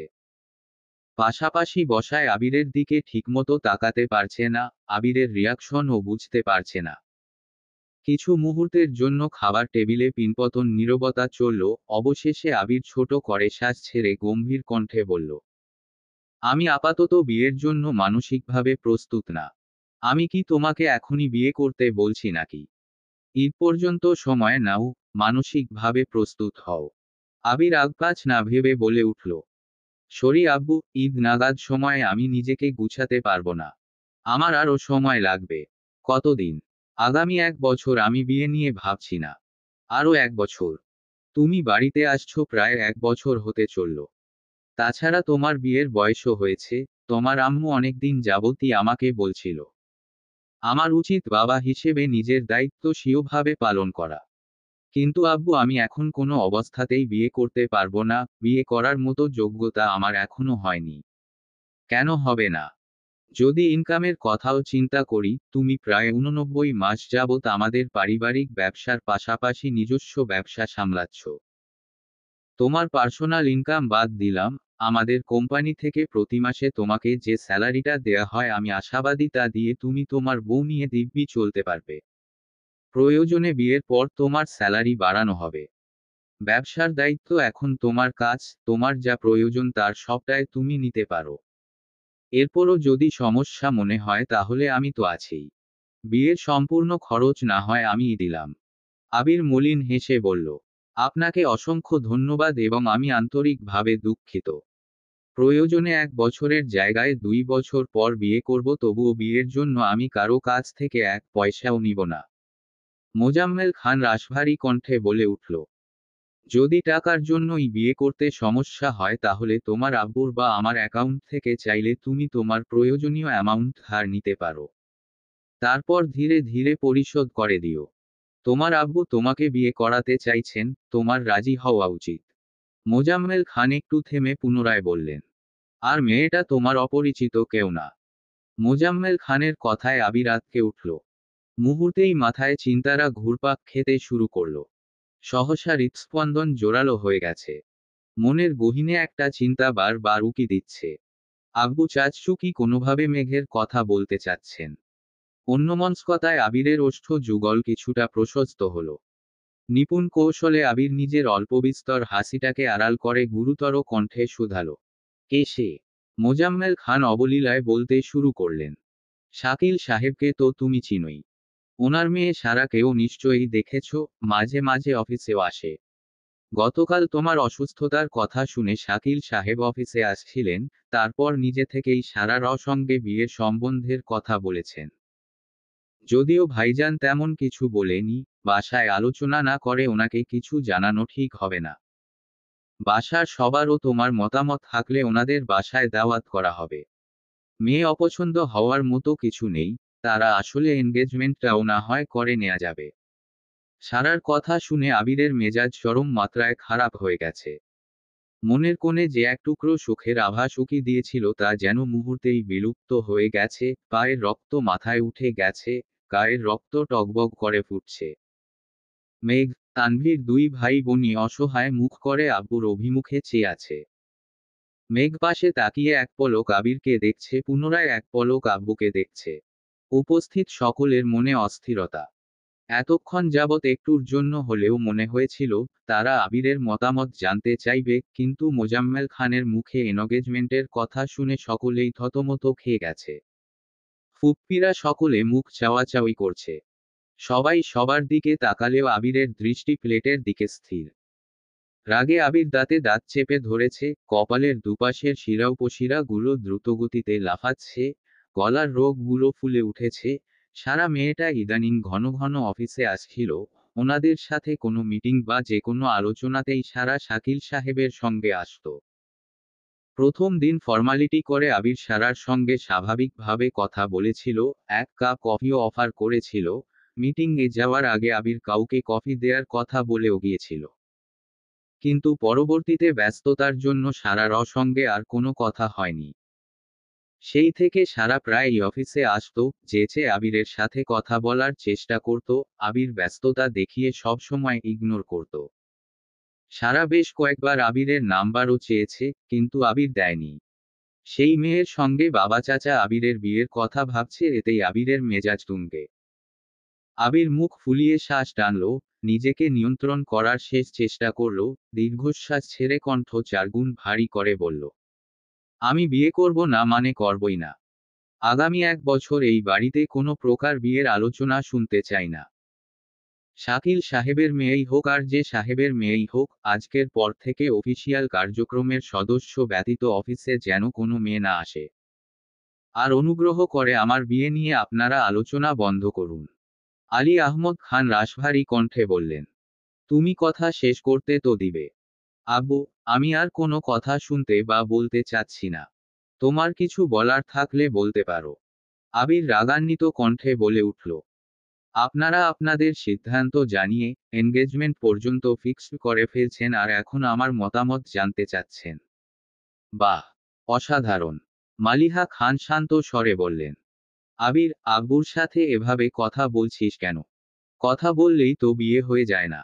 ওনারাতে তোর সিদ্ধান্ত জানতেই চাচ্ছেন। আম্মু এটাকে সিদ্ধান্ত জানতে চাওয়া বলে না। ওনারা ওনাদের মর্জি আমার উপর চাপালেই আমি ওনাদের সব সিদ্ধান্ত মানতে পারবো না। আর যদি আমার সিদ্ধান্ত জানতেই চাও, তাহলে আমি আবারও বলছি আগামী 1 বছর আমি বিয়ে করতে পারবো না। এ ব্যাপারে আমার সামনে অথবা আড়ালে আর কোনো কথা যেন না হয়। আলী আহমদ খান উঠে যেতে যেতে ভারী কণ্ঠে বললেন। ঠিক আছে, তোমার বিয়ে নিয়ে আর কোনো কথা হবে না। আবির গম্ভীর কণ্ঠে জবাব দিল। ধন্যবাদ। মোজাম্মেল খান গুরুগম্ভীর কণ্ঠে বললেন।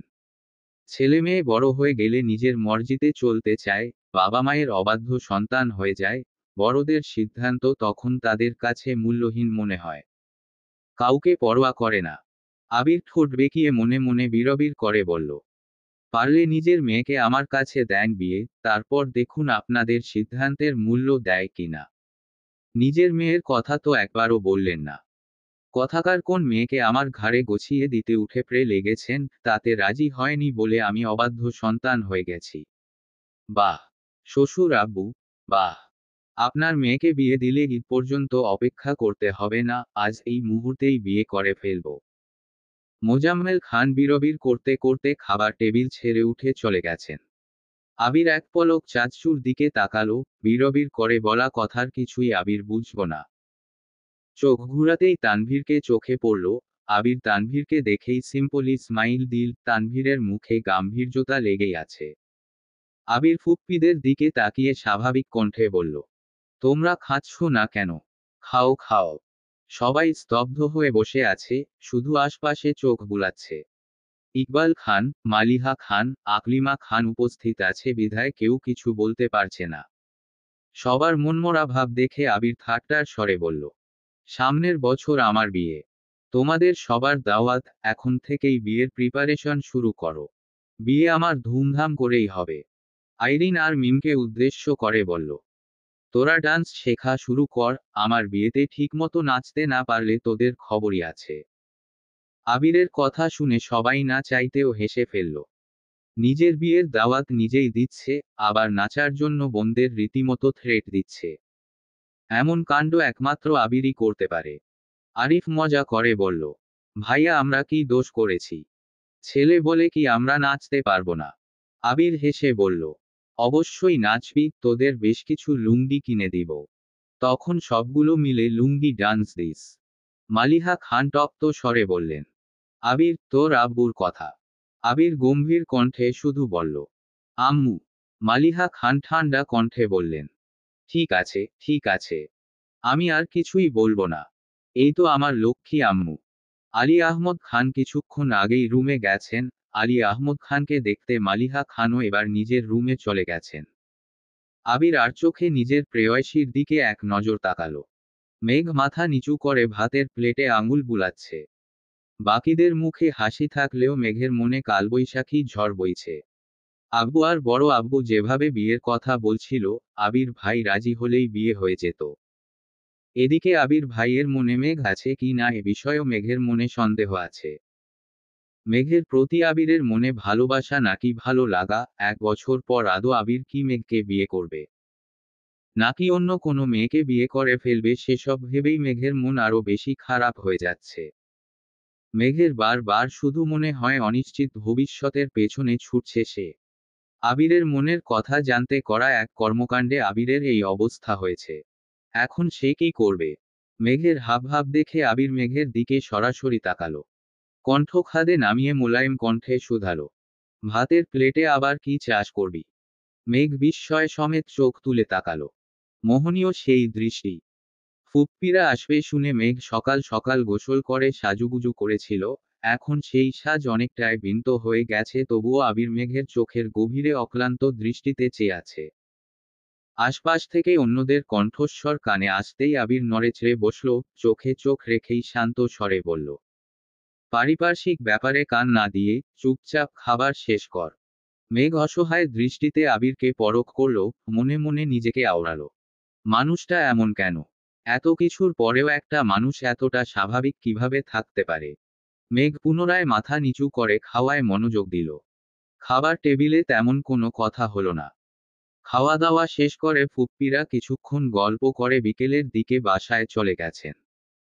যাওয়ার সময় আলী আহমদ খান গিফটের পরিবর্তে সবাইকে টাকা দিয়ে দিয়েছেন।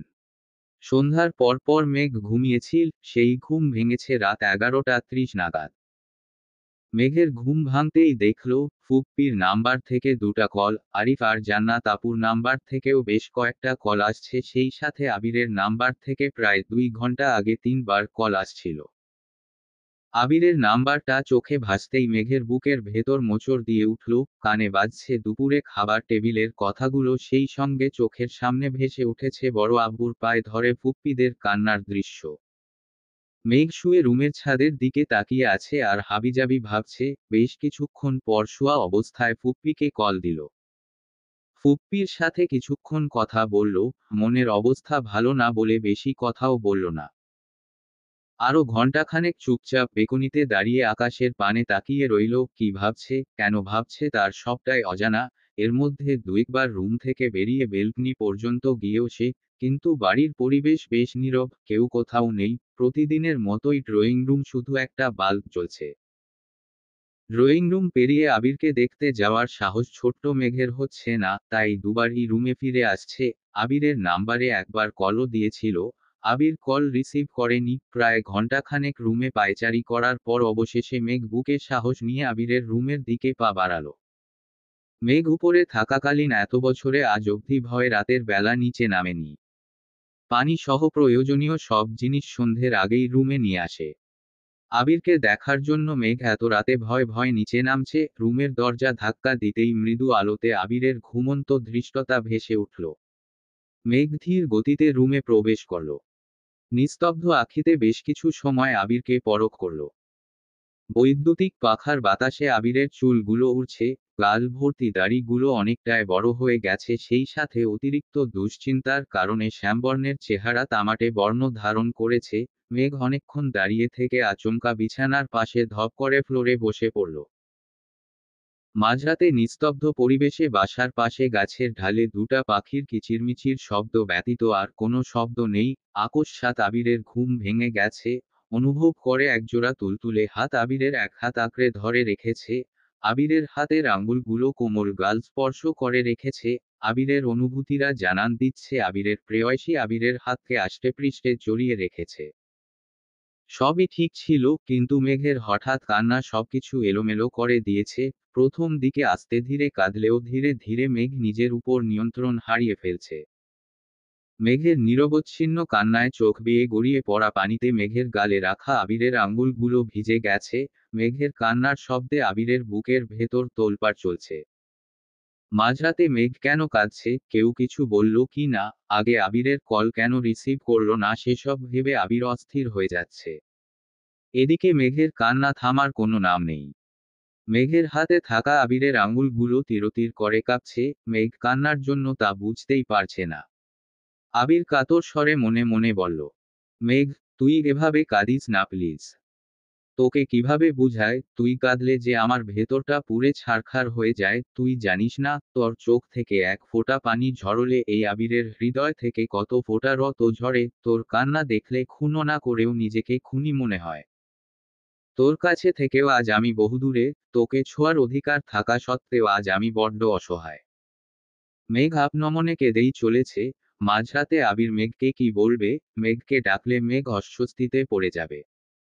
সেসব ভেবেই আবির মেঘকে ডাকার সাহস পাচ্ছে না। মেঘ কাঁদতে কাঁদতে আবিরের হাতে অধর ছুঁয়ে দিচ্ছে, পুনরায় গালে হাত চেপে ধরে ব্যগ্র কণ্ঠে বলল, আবির ভাই, আপনি আমার প্রাঞ্চচল্যের একমাত্র শখের পুরুষ, আমার হৃদয়ের একান্ত ব্যাকুলতা। চিত্তচাঞ্চল্য নয়, বরং আমি আপনার প্রণয়ের পরিণীতা হতে চাই। মেঘের কান্না জড়িত কণ্ঠে বলা এক একটা কথা শুনে আবিরের হৃদস্পন্দন কয়েক গুণ বেড়ে গেছে। ইচ্ছে করছে সব প্রতিকূলতা উপেক্ষা করে কাদম্বিনীর দুচোখের পানি মুখে, মায়াবী দুচোখে চোখ রেখে অনুরক্ত কণ্ঠে বলতে, মাহদিবা খান মেঘ, আপনিও আমার অস্তিত্বে নিবন্ধ একমাত্র শখের নারী, আমার আত্মাকে প্রশান্ত করার অনন্য পন্থা। পৃথিবীর সব নারীকে অবহেলা করতে পারলেও মাহদিবাকে উপেক্ষা করার সাধ্যই এই আবিরের নেই। চিন্তা নেই ললনা, আপনি আমার প্রণয়ের একমাত্র পরিণীতা হবেন, শুধু সময়ের প্রতীক্ষা। মেঘ অতর্কিতে আবিরের হাত ছেড়ে নিস্তর জাখিতে। আবিরকে আপাদমস্তক পরখ করে, নিশার মাথা নিচু করে বেরিয়ে যাচ্ছে। আবির অক্রূর দৃষ্টিতে মেঘকে দেখছে, চোখে উপচে পড়ছে প্রশান্তি। মেঘ অতি সন্তর্পণে হাঁটছে যেন কারো নজরে না পড়ে। ড্রয়িং রুম পার হয়ে দুটা সিঁড়ি উঠতেই পাশ থেকে ভারী পুরুষালী কণ্ঠস্বর ভেসে আসলো, এত রাতে নিচে কি করছিস? মেঘ হাতকে উঠে পাশ ফিরে তাকাতেই দেখল ইকবাল খান সোফার পাশে দাঁড়ানো, ভয় পেয়ে তড়িঘড়ি করে মেঘ জামার উপর দিয়েই বুকে থু থু দিল। দাঁত দিয়ে জিভ কেটে চোখ নামিয়ে মেঘ ধীরস্থির কণ্ঠে আমতা আমতা করে বলল, পা পানি খেতে আসছিলাম। ইকবাল খান গুরুভার কণ্ঠে বললেন, অনেক রাত হয়েছে, ঘুমাতে যায় এখন। মেঘ ঘাড় কাত করে, আচ্ছা, বলে গুটি গুটি পায়ে উপরে উঠে গেছে। সময় চলমান, মেঘ নিজের মতো ভার্সিটিতে যায়। বন্যার সাথে টুকিটাকি কথা বললেও মিনহাজ, তামিম, মিষ্টি কারো সঙ্গেই তেমন কথা বলে না, ওদের দেখলেই এড়িয়ে যায়। নিজের প্রতি তীব্র ক্ষোভ থেকেই মূলত মেঘের এই কাজ করা। তানভীরও নিজের কাজে ব্যস্ত, বাসায় ফিরে আবিরের সাথে টুকটাক কথা বলে খাওয়া দাওয়া করে ঘুমায়। দেখতে দেখতে 21 দিন পেরিয়ে গেছে। আবিরের পা অনেকটাই ঠিক হয়ে গেছে, মোটামুটি হাঁটা চলাও করতে পারে। এর মধ্যে একদিন সন্ধ্যের দিকে শাকিল সাহেব আলী আহমদ খানকে কলও দিয়েছেন আবিরের খোঁজ খবর নেয়ার জন্য। তাছাড়া ওনারা খুব শীঘ্রই আবিরকে দেখতে আসতে চাচ্ছেন। কিন্তু আবিরের রাগ দেখে আলী আহমদ খান ডিরেক্ট নিষেধ করে দিয়েছেন। আবির কিছুটা সুস্থ হওয়ার পরেই নিজের রুমে চলে আসছে। এতদিনের মধ্যে মেঘ আবিরকে দেখতে যতবারই আবিরের রুমে যায় ততবারই মিম মেঘকে নিয়ে মজা করে। মিমের দুষ্টামির জন্য এখন আবির রুমে একা থাকলে মেঘ লজ্জায় রুমেই যায় না। অনেকদিন ধরে ছাদে যাওয়া হয় না, গাছগুলোর তেমন যত্নও নেওয়া হয় না। মিম আর আদি মাঝে মাঝে গাছগুলোতে পানি দেয়। আজ বিকেলের দিকে মেঘ আর মিম ছাদে গেছে, গাছগুলোর আগাছা পরিষ্কার করছে আর দুবোন নিজেদের মতো গল্প করছে। মিম মেঘকে উদ্দেশ্য করে বলল, আপু, সামনে ঈদ, তুমি ভাইয়াকে কিছু দিবা না? একটা পাঞ্জাবিতে হ্যান্ড প্রিন্ট করে দিব ভাবছিলাম। এটা তো খুব ভালো আইডিয়া, ডিজাইনের মাঝে তোমার নামটাও লিখে দিও। না না, এসব করা যাবে না। কেউ দেখে ফেললে সর্বনাশ হয়ে যাবে। তোমাকে বড় করে লিখতে বলছে কে? একদম ছোট ছোট অক্ষরে লিখবা। মানুষ কি খুঁটিয়ে খুঁটিয়ে দেখবে নাকি? আমার ভয় লাগে। আবির ভাই দেখলে খুব বকা দিবেন। কে বকা দিবে? ভাইয়া। হ্যাঁ, ভাইয়া দিবে তোমাকে বকা। এটাও আমাকে বিশ্বাস করতে হবে। শুনো আপু, আর যাই বলো আমি চোখ বন্ধ করে বিশ্বাস করে নিব, কিন্তু ভাইয়া তোমাকে বকবে এটা আমি জীবনেও বিশ্বাস করব না। মেঘ মুখ গুমরা করে বলল, সত্যিই উনি আমাকে বকা দেন? তুমি হয়তো খেয়াল করো না, তবে আমি খেয়াল করেছি। বাসার মধ্যে ভাইয়া একমাত্র তোমার সাথে কথা বলার সময়ই মাধুর্য মিশিয়ে মনোরম কণ্ঠে কথা বলে। তোমাকে দেখলেই ভাইয়ার ঠোঁটে হাসি ফুটে ওঠে। বলছে তোরে আল্লাহ বিশ্বাস করো না? তুমি আমাকে ভাইয়ার কথা বলছো পর থেকে আমি বিষয়টা গুরুত্ব দিয়ে খেয়াল করেছি, তোমার প্রতি ভাইয়ার অন্য লেভেলের টান আছে। ভাইয়াকে কিছু আনতে বললে ভাইয়া যতই ব্যস্ত থাকুক, তোমার কথা শোনা মাত্রই সব ব্যস্ততা সাইডে রেখে সাথে সাথে নিয়ে আসে। মেঘ কপাল কুঁচকিয়ে বলল, ভাবের কথা বাদ দে। আমার ভাইয়ার এত কেয়ার তোমার কাছে ভাব মনে হয়? এমন করলে তোমাকে আমার ভাইয়ার বউ বানাবো না বলে দিলাম। আর বউ? বাসার আর আবির ভাইয়ের যে অবস্থা, আমার ভালোবাসা কোনোদিন পূর্ণতা পাবে বলে মনে হয় না। বললেই হলো। সত্যিকারে ভালোবাসা থাকলে পূর্ণতা পাবেই, ইনশাআল্লাহ। এখন তোমাকে যা বলছি তা করো, ঈদে ভাইয়াকে একটা পাঞ্জাবি গিফট, সেটাতে অবশ্যই তোমার নাম থাকতে হবে। আগে আমাকে দেখিয়ে নিবা, বুঝছো? বুঝছি। কিন্তু পাঞ্জাবি কিনতে হবে তো, পাঞ্জাবির সাইজ জানি না, তাছাড়া পাঞ্জাবি কিনবো কিভাবে?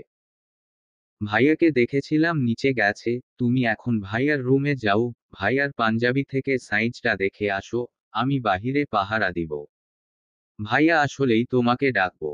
পরে আম্মুকে নিয়ে শপিং এ গিয়ে পাঞ্জাবি কিনে নিয়ে আসবো। আচ্ছা, চল। আবির নিচে সোফায় বসে কফি খাচ্ছে আর ল্যাপটপে কাজ করছে, ইকবাল খান পাশের সোফায় বসে আবিরের সাথে অফিসের বিভিন্ন টপিক নিয়ে কথা বলছেন। মিম বেকনিতে দাঁড়িয়ে আবিরের দিকে নজর রাখছে। মেঘ আবিরের রুমে ঢুকে ওয়ার্ড্রোবে পাঞ্জাবি খুঁজছে। আবির কাজের ফাঁকে হঠাৎ উপরে হালকা তাকাতেই মিম থতমত খেয়ে পেছনে সরে গেছে। মিমের এমন কাণ্ডে আবির কপাল কুঁচকে সন্দেহের দৃষ্টিতে তাকালো। কিছু একটা ভেবেই আবির বসা থেকে উঠে দাঁড়ালো। ইকবাল খান স্বাভাবিক কণ্ঠে বললেন, কোথায় যাচ্ছিস? আসছি একটু। তাড়াতাড়ি আসিস, কাজ শেষ করতে হবে। হ্যাঁ হ্যাঁ, আসছি এখনই। আবির তড়িঘড়ি করে উপরে উঠছে। আবিরের ভয় মিমার নিচে দেখতেই পারেনি। আচমকা আবিরকে বেকুনিতে দেখে মিম আঁতকে উঠল। গলা থেকে কোনো কথাই বের হচ্ছে না, মেঘকে ডাকতেও পারছে না। আবির বড় বড় কদম এগিয়ে এসে ভারী কণ্ঠে শুধালো, এখানে কি করছিস? মিম এপাশ ওপাশ মাথা নেড়ে বুঝালো, কিছু না। আবির ফের বলে উঠল, যা এখান থেকে। মিম বার পেছনে ফিরে তাকাচ্ছে। আবিরের তপ্ত দৃষ্টির ভয় মেঘকে আর ডাকতে পারছে না। আবির পুনরায় বলল, কি হলো? মিম মাথা নিচু করে দৌড়ে চলে গেছে। আবির রুমের দরজা চাপিয়ে নিচে গিয়েছিল, এখন দরজা কিছুটা খোলা দেখেই অনুমান করতে পারছে রুমে কেউ আছে। আবির দরজা থেকে রুমে চোখ বুলালো। হঠাৎ আবিরের নজর স্থির হলো, মেঘ আবিরের রুমের বেকনিতে দাঁড়িয়ে আছে। আবির ভ্রু কুঁচকে এগিয়ে গেল সেদিকে।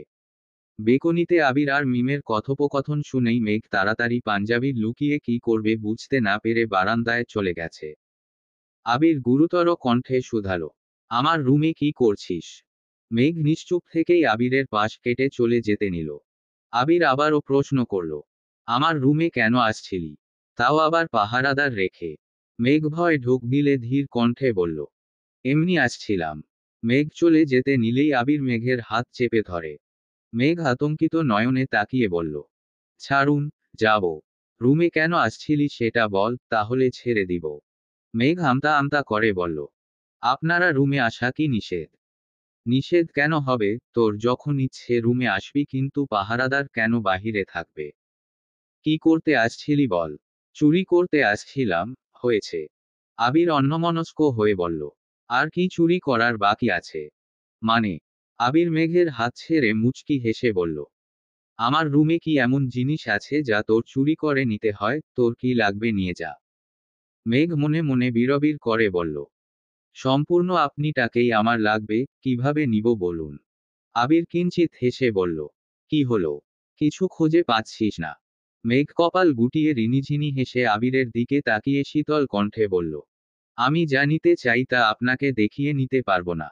আবির চোখ বড় করে সম্পূর্ণ রুমে নজর বুলিয়ে উত্তেজিত কণ্ঠে বলল, তাহলে কি আমি ঘুমালে নিতে পারবি?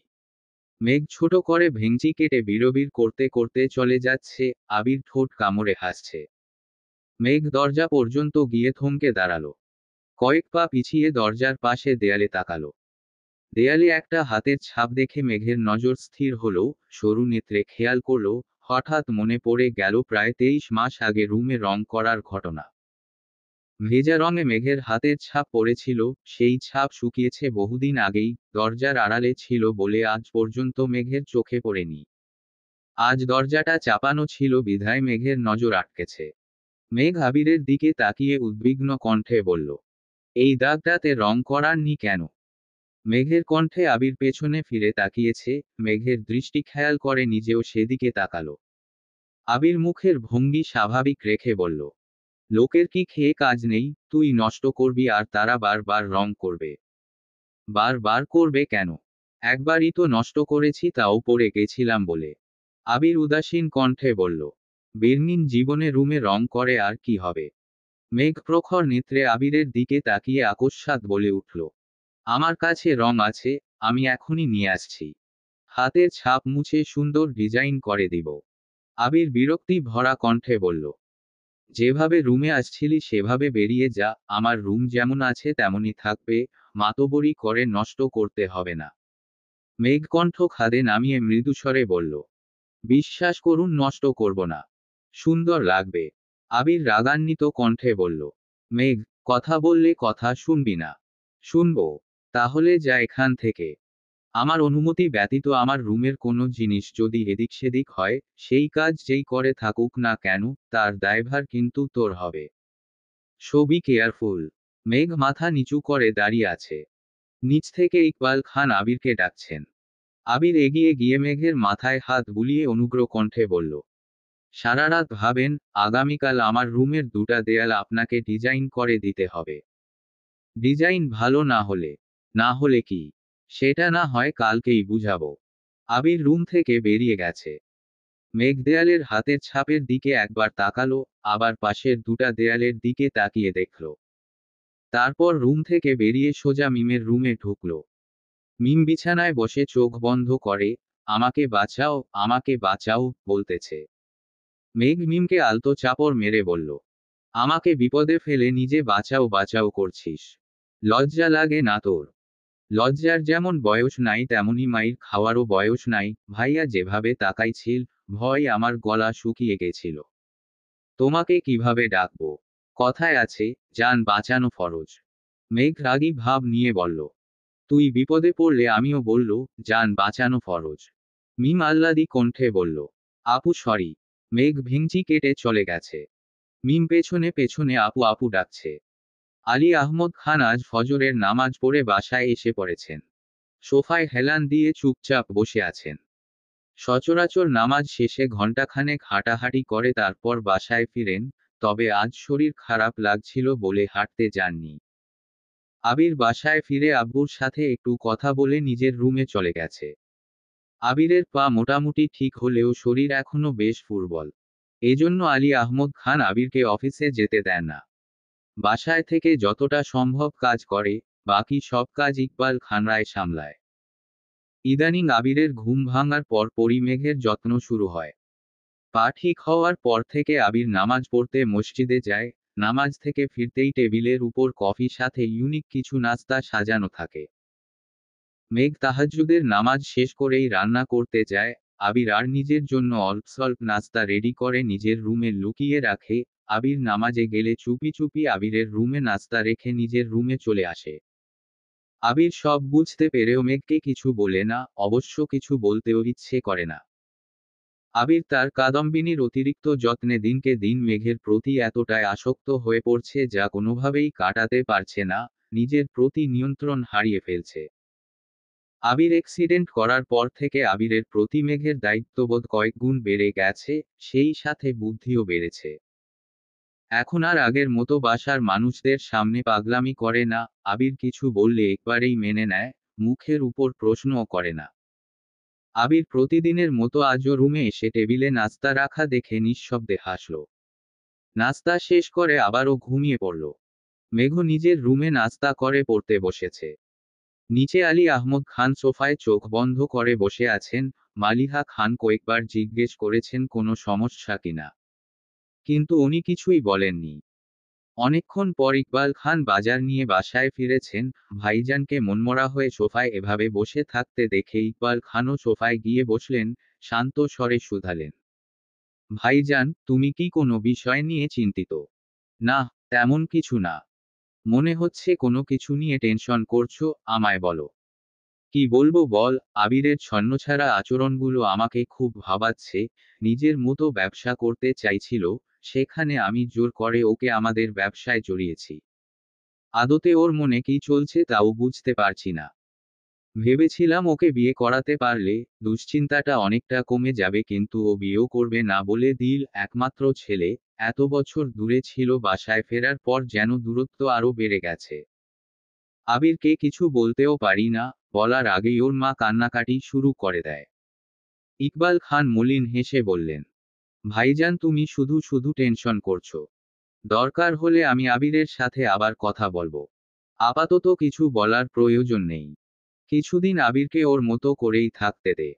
দেখ ওর মতিগতি বদলায় কিনা। ইকবাল খান মাথা নিচু করে কিছুক্ষণ বসে রইলেন, দুই ভাইয়ের মুখে কোনো কথা নেই। ইকবাল খান গলা খেকিয়ে হঠাৎ উঠে বললেন, ভাইজান, একটা কথা জিজ্ঞেস করি? হ্যাঁ, বল। আফাকে কি তুমি সত্যিই মন থেকে মেনে নিয়েছো, নাকি মনের ভেতর এখনো ক্ষোভ রয়ে গেছে? মন থেকে না মানলে আমার বাড়িতে ঢোকার অনুমতি কোনোদিনও দিতাম না, এটা মাথায় রাখিস। কিন্তু কিন্তু কি? মাত্র 2 দিনের সাক্ষাতে আপুদের বাসায় দাওয়াত দিলে, এত সহজে সবটা মানিয়ে নিলে, বিষয়টা সত্যিই অবাক করেছে আমায়। আলী আহমদ খান অনুচ্ছ হেসে বললেন, তোদের চোখে বিষয়টা দুদিনের ঘটনা হলেও আমার কাছে এটা প্রায় 810 বছর যাবৎ চলমান একটা ঘটনা। মানে, মাহমুদার বিয়ের পর থেকে 1520 বছরের মতো আমি ওর নামটা সহ্য করতে পারিনি।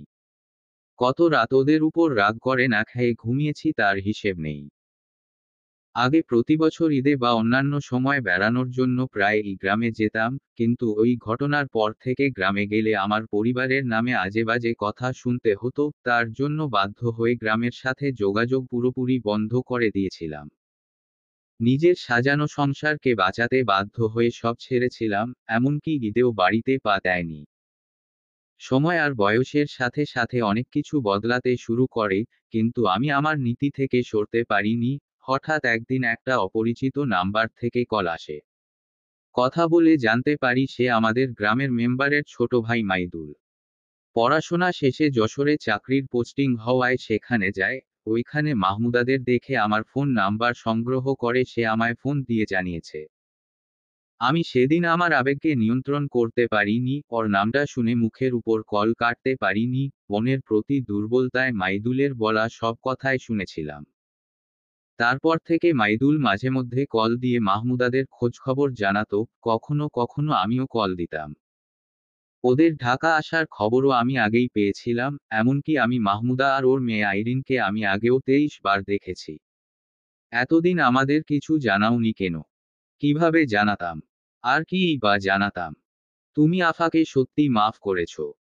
যেদিন শুনেছিলাম ওর হাজবেন্ড হার্ট অ্যাটাক করেছে সেদিনই আমি ওদের মাফ করে দিয়েছিলাম। কিন্তু নিজের নীতি থেকে নড়তে পারিনি, মনের উপর যে শক্ত আবরণটা পড়েছিল সেটাকেও সরাতে পারিনি। নিজের জেদ আর আক্রোশে নিজেই বন্দী হয়েছিলাম। তারপর হঠাৎ যখন মাহমুদা আর জান্নাতকে দেখলাম আর মাহমুদা আমায় ভাইজান বলে ডাকলো, ওর ডাকে সেদিন মনে হয়েছিল আমার বুকের উপর থেকে 28 বছর যাবৎ জমা বিশালাকৃতির পাথরটা যেন মুহূর্তেই বিলুপ্ত হয়ে গেছিল। ইচ্ছে হয়েছিল ছোটবেলার মতোই সব ভুলে বোনকে কাছে টেনে নিতে, কিন্তু আমি পারিনি। আমার মন সায় দিলেও আমার হাত পা তাতে সায় দেয়নি। তারপর থেকে তোর ভাবি আর আবির, মোজাম্মেল আমাকে অনেক বুঝিয়েছে। তাই সবকিছু ভুলে ওদের ডাকার সিদ্ধান্ত নিয়েছি। বাঁচবো আর কতদিন? রক্তের সম্পর্ক ছিন্ন করে মরেও শান্তি পেতাম না। ইকবাল খান নিস্তব্ধ হয়ে বসে আছেন। কিছু বলার ভাষা নেই ওনার। বোনের প্রতি বড় দুই ভাইয়ের মতো ইকবাল খানের ভালোবাসাও প্রবল ছিল। মাহমুদা খান আর ইকবাল খান মোটামুটি সমবয়সী ছিল বিধায় দুজনের সম্পর্কটাও বেশ মজবুত ছিল। মাহমুদা খানের ছায়ায় বড় হওয়া ইকবাল খান হঠাৎ বোনকে হারিয়ে এলোমেলো হয়ে উঠেছিলেন। তার পরপর মাকে হারিয়েছিলেন। সব মিলিয়ে ইকবাল খানের জীবনটা বলতে গেলে অনেকটাই ছন্নছাড়া ছিল। এরপর থেকে বড় দুই ভাইয়ের শাসনেই বড় হয়েছেন। ভাইদের কথামতো ব্যবসার কাজে রাজশাহী থাকতে শুরু করেন আর সেখানে থাকা বাসার মালিকের মেয়ের সাথে সুসম্পর্ক গড়ে ওঠে, যার পরিণতি হয়েছিল কোনোদিন রাজশাহী বিভাগে পা রাখতে না পারা। সংসারের মায়াজালে আটকে গিয়ে রাজশাহীর রমণীকে ভুলতে পারলেও বোনের প্রতি দুর্বলতা কাটাতে পারেননি। বুকরে কেঁদেছেন বহুরাত। সকালের খাবার খেয়ে তিন ভাই অফিসে চলে গেছেন। মোজাম্মেল খান আবিরকে অফিসে যেতে বলেছিলেন, কিন্তু আবির আজ ইচ্ছে করেই অফিসে যায়নি। আবির রুমে না থাকলে মেঘ আবিরের সব জিনিসপত্র ঘাঁটাঘাঁটি করতে পারে, সেই ভেবেই আবির কোথাও যায়নি। প্রায় 11:30 নাগাদ মেঘ আবিরের রুমে আসছে। আবির রংসহ প্রয়োজনীয় সব সরঞ্জাম আগেই আনিয়ে রেখেছিল। মেঘ মিষ্টি কণ্ঠে শুধালো, এখন আর্ট করব? তোর যখন ইচ্ছে করতে পারিস, আমার কোনো সমস্যা নেই। আমার পছন্দের ডিজাইন এঁকে দিব। অবশ্যই। মেঘ নেট থেকে দেখে কয়েকটা সুন্দর ডিজাইন আগেই বের করে রেখেছিল, সেগুলোর একটাই এখন করতেছে। মেঘের পরনে সুতি কাপড়ের থ্রি পিস, গলায় ওড়নাটা দুপ্যাচ দিয়ে সামনের দিকে রেখেছে। ঘন কালো লম্বা চুলগুলো আজ আগে থেকেই সামলে এসেছে, চুলগুলো পেঁচিয়ে কাকড়া দিয়ে আটকে নিয়েছে। মেঘের ঘাড় উন্মুক্ত, ছোট ছোট চুলগুলো ঘাড়ে পড়ে আছে। আবির ল্যাপটপে কাজ করছে আর মাঝে মাঝে মেঘের দিকে তাকাচ্ছে। মেঘ সরাসরি না দেখলেও আবিরের নজর সে ঠিকই বুঝতে পারছে। অস্বস্তিতে বুকের ভেতর ধুকপুক শুরু হয়ে গেছে, নাকের ডগায়, কপালে, থুতনির উপরে ঘাম জমে একাকার অবস্থা হয়ে গেছে। হঠাৎ আবিরের ফোনে কল বেজে উঠল। আবির যথারীতি ফোন কানে নিয়ে বেরিয়ে গেছে। আবির বের হতেই মেঘ স্বস্তির নিঃশ্বাস ছাড়ল। আবির রুমে নেই দেখে মেঘ কাজের গতি বাড়াচ্ছে, তাড়াতাড়ি ডিজাইন শেষ করে পালাতে পারলেই বাঁচে। আচমকা মিম দরজায় দাঁড়িয়ে কাঁচতে শুরু করলো, মেঘ বুঝতে পেরেও পেছনে ফিরে তাকালো না। মিম রুমে না ঢুকে দরজায় দাঁড়িয়ে কেসেই যাচ্ছে। মুহূর্তেই মেঘের চোয়াল শক্ত হয়ে গেছে, মিমের দিকে অগ্নিদৃষ্টিতে তাকিয়ে হুঙ্কার দিল, আজকে আমায় জ্বালালে তোর খবরই আছে। মেঘের ধমক খেয়ে মিমের ঠোঁট ভেঙে আসছে। মিম ব্যগ্র কণ্ঠে বলল, সরি আপু, আমি তোমাকে জ্বালাতে আসিনি। শুধু দেখতে আসছিলাম কোন ডিজাইনটা করতেছ। মেঘ শীতল কণ্ঠে বলল, ভেতরে এসে দেখে যা কোনটা করছি। সঙ্গে সঙ্গে মিমের মুখে হাসি ফুটল, ছুটে গেল রুমের ভেতর। মিমের উত্তেজনা দেখে মেঘ গম্ভীর কণ্ঠে বলল, দেখিস রুমের কোনো জিনিস নষ্ট করিস না যেন। মিম সম্পূর্ণ রুমে চোখ বুলিয়ে আমুদে কণ্ঠে বলল, ওমা, এখন থেকেই ভাইয়ার রুমের দায়িত্ব নিয়ে নিয়েছ। মেঘ মুচকি হেসে বলল, আমি দায়িত্ব নিব না তো কে নিবে? মিম হেসে বলল, আমিও সেটাই বলি, মনি মুক্তা তো আর দায়িত্ব নিতে পারবে না। মেঘ কপাল কুঁচকে ভারী কণ্ঠে শুধালো, মনি মুক্তা ক্যায়? মিম হাসতে হাসতে বিছানার পাশে বসে পড়েছে। মিমের হাসি দেখে মেঘের চোখ আরো সরু হয়ে গেছে, কপালে কয়েক স্তর ভাঁজ ফেলে তাকিয়ে আছে। মিম ঠোঁটে হাসি রেখে বলল, ধরো তোমার মেঘ চেঁচিয়ে উঠে বলল, মিম। মিম দৌড়ে রুম থেকে বেরিয়ে গেছে। মেঘ রাগে কিছুক্ষণ দরজার দিকে তাকিয়ে থেকে পুনরায় কাজে মনোযোগ দিল। কিছুক্ষণ পর মিম আবার আসছে। বিছানার পাশে দাঁড়িয়ে মোলায়েম কণ্ঠে ডাকল, আপু। আবার কি হয়েছে? তোমাকে দেখতে আসছি। কেন? আমার কি রূপ বের হয়েছে? তোমার এই রূপের আগুনে ভাইয়া এমনিতেই পাগল হয়ে গেছে, এর চেয়ে বেশি রূপ যদি বের হয় তাহলে ভাইয়া আর সহ্য করতে পারবে না। মিম, তোর মুখটা বন্ধ রাখবি। উনি যদি এসব কথা শুনতে পায় তোকে আর আমাকে দুটাকেই আধমরা করে ফেলবে। তোমার উনি নিচে বসে বসে প্রেম করতাছে। এখন আসবে না। কার সাথে প্রেম করে? হবে তোমার চেয়েও সুন্দরী কেউ। মেঘ রাগে গোজগোজ করতে করতে বলল, তুই যাবি এখান থেকে। মিম বিড়বিড় করতে করতে রুম থেকে বেরিয়ে গেছে। মৃদু বাতাসে মেঘের সামনের দিকের ছোট চুলগুলো এলোমেলো হয়ে গেছে, চোখ মুখে ঝাপটে পড়ছে। মেঘের দুহাতে রং ভরে আছে, তাই ঠিক করতে পারছে না। মিমের সাথে কথা বলতে বলতে মেঘ হাতের কবজি দিয়ে চুলগুলো ঠিক করার চেষ্টা করেছে কিন্তু পারছে না। বাধ্য হয়ে পুনরায় ডাকল, মিম। ততক্ষণে মিম বেরিয়ে গেছে। বেকনিতে আবিরকে আসতে দেখে মিম দ্রুত পাশ কাটিয়ে রুমে চলে গেছে। মেঘ উচ্চ স্বরে মিমকে ডাকছে। মেঘ যে দেয়াল ডিজাইন করছে সেটা থেকে দরজা সম্পূর্ণ বিপরীতে অবস্থিত। রুমে হঠাৎ কারো অস্তিত্ব বুঝতে পেরে মেঘ বলিষ্ঠ কণ্ঠে বলল, এতক্ষণ ধরে ডাকছি, আসছিলি না কেন? আমার চুলগুলো ঠিক করে দিয়ে যা। আবির বিছানার উপর ফোন রেখে মেঘের কাছে এগিয়ে গেল। মেঘের কাছাকাছি এসে স্বাভাবিক কণ্ঠে বলল, এদিকে ঘুর। আবিরের কণ্ঠ শুনে মেঘ চমকে উঠে পেছনে ঘুরল। মেঘ পেছনে ঘুরতেই আবিরের ঘনিষ্ঠতা অনুভব করল। আবির ঠিক মেঘের সম্মুখে দাঁড়ানো, মাঝখানে কেবল কয়েক ইঞ্চির গ্যাপ। আবিরের গা থেকে আসা তীব্র গন্ধে মেঘের মাতাল হওয়ার অবস্থা।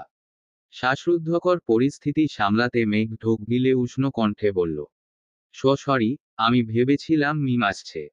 আবির নেশাক্ত দৃষ্টিতে তাকিয়ে প্রশ্ন করল, কেন? আমি ঠিক করে দিতে পারি না।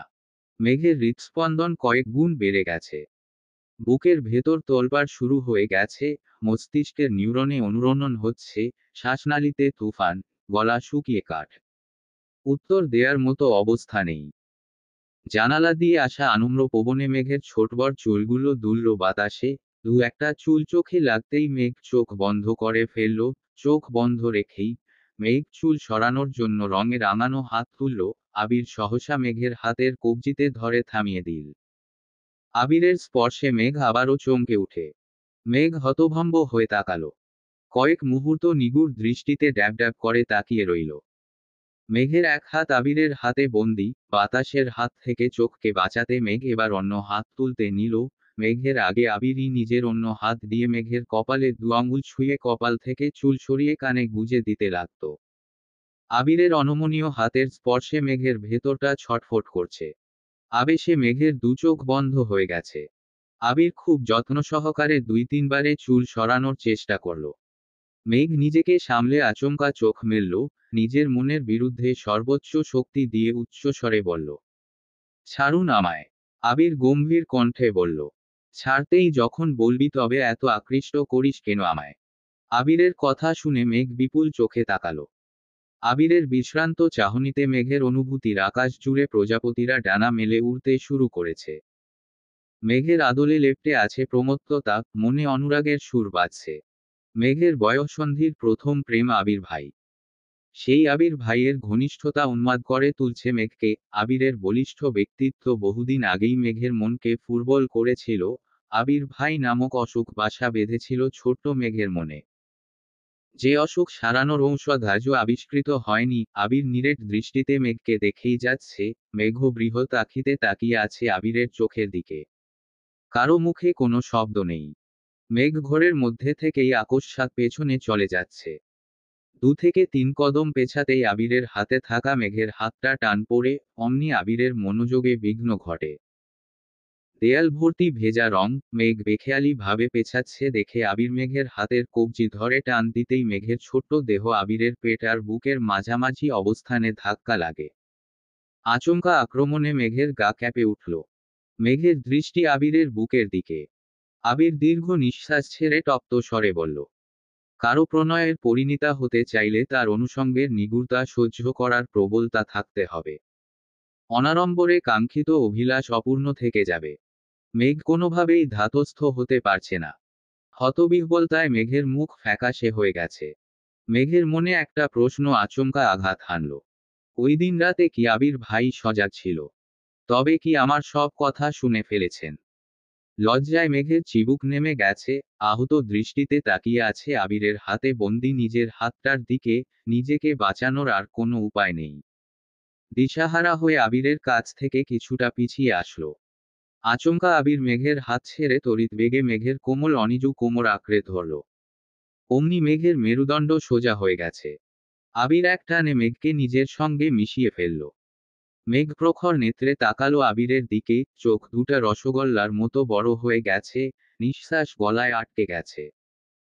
আবিরের সম্মোহনী দৃষ্টিতে মেঘের মন তুষারের ন্যায় জমে গেছে। প্রত্যাশিত ব্যক্তির অপ্রত্যাশিত স্পর্শ ভেঙে চুরে দিচ্ছে মেঘের পিঞ্জরে আবদ্ধ হৃৎপিণ্ডকে। দীর্ঘ সময় পর মেঘ সর্বশক্তি দিয়ে নিজের ভেতরের আবদ্ধ নিঃশ্বাসটা ছাড়ল। মেঘের ধারালো চাউনির নিকট আবির আজ বারংবার ধৃত হচ্ছে, তবুও মেঘের স্নিগ্ধ ধৃষ্টতা থেকে নজর সরাতে ব্যর্থ হচ্ছে। মেঘের শরীর মাত্রাতিরিক্ত ঘামতে শুরু করেছে। মুহূর্তেই সুতি জামা ভিজে গায়ের সঙ্গে লেপ্টে গেছে। মেঘের শরীরের তীব্র কম্পনে আবিরের হাতও কাঁপছে। ঘামের কারণে জামার উপর দিয়েই আবিরের হাতের 5 আঙুল ভিজে গেছে। মেঘ স্তব্ধ হয়ে দাঁড়িয়ে আছে। আবির গভীর দৃষ্টিতে মেঘকে দেখছে আর ঠোঁট চেপে হাসছে। মেঘ ভুলে গেছে হাত ভর্তি রঙের কথা। মুখের ঘাম মুছতে হাত তুলতেই আবির অন্য হাত দিতে মেঘের হাত স্পর্শ করল। মেঘের হাতে লেগে থাকা ঘন রঙে আবিরের হাত ভরে গেছে। মেঘের দৃষ্টি সেদিকে পড়তেই তাড়াতাড়ি হাত সরাতে চাইল।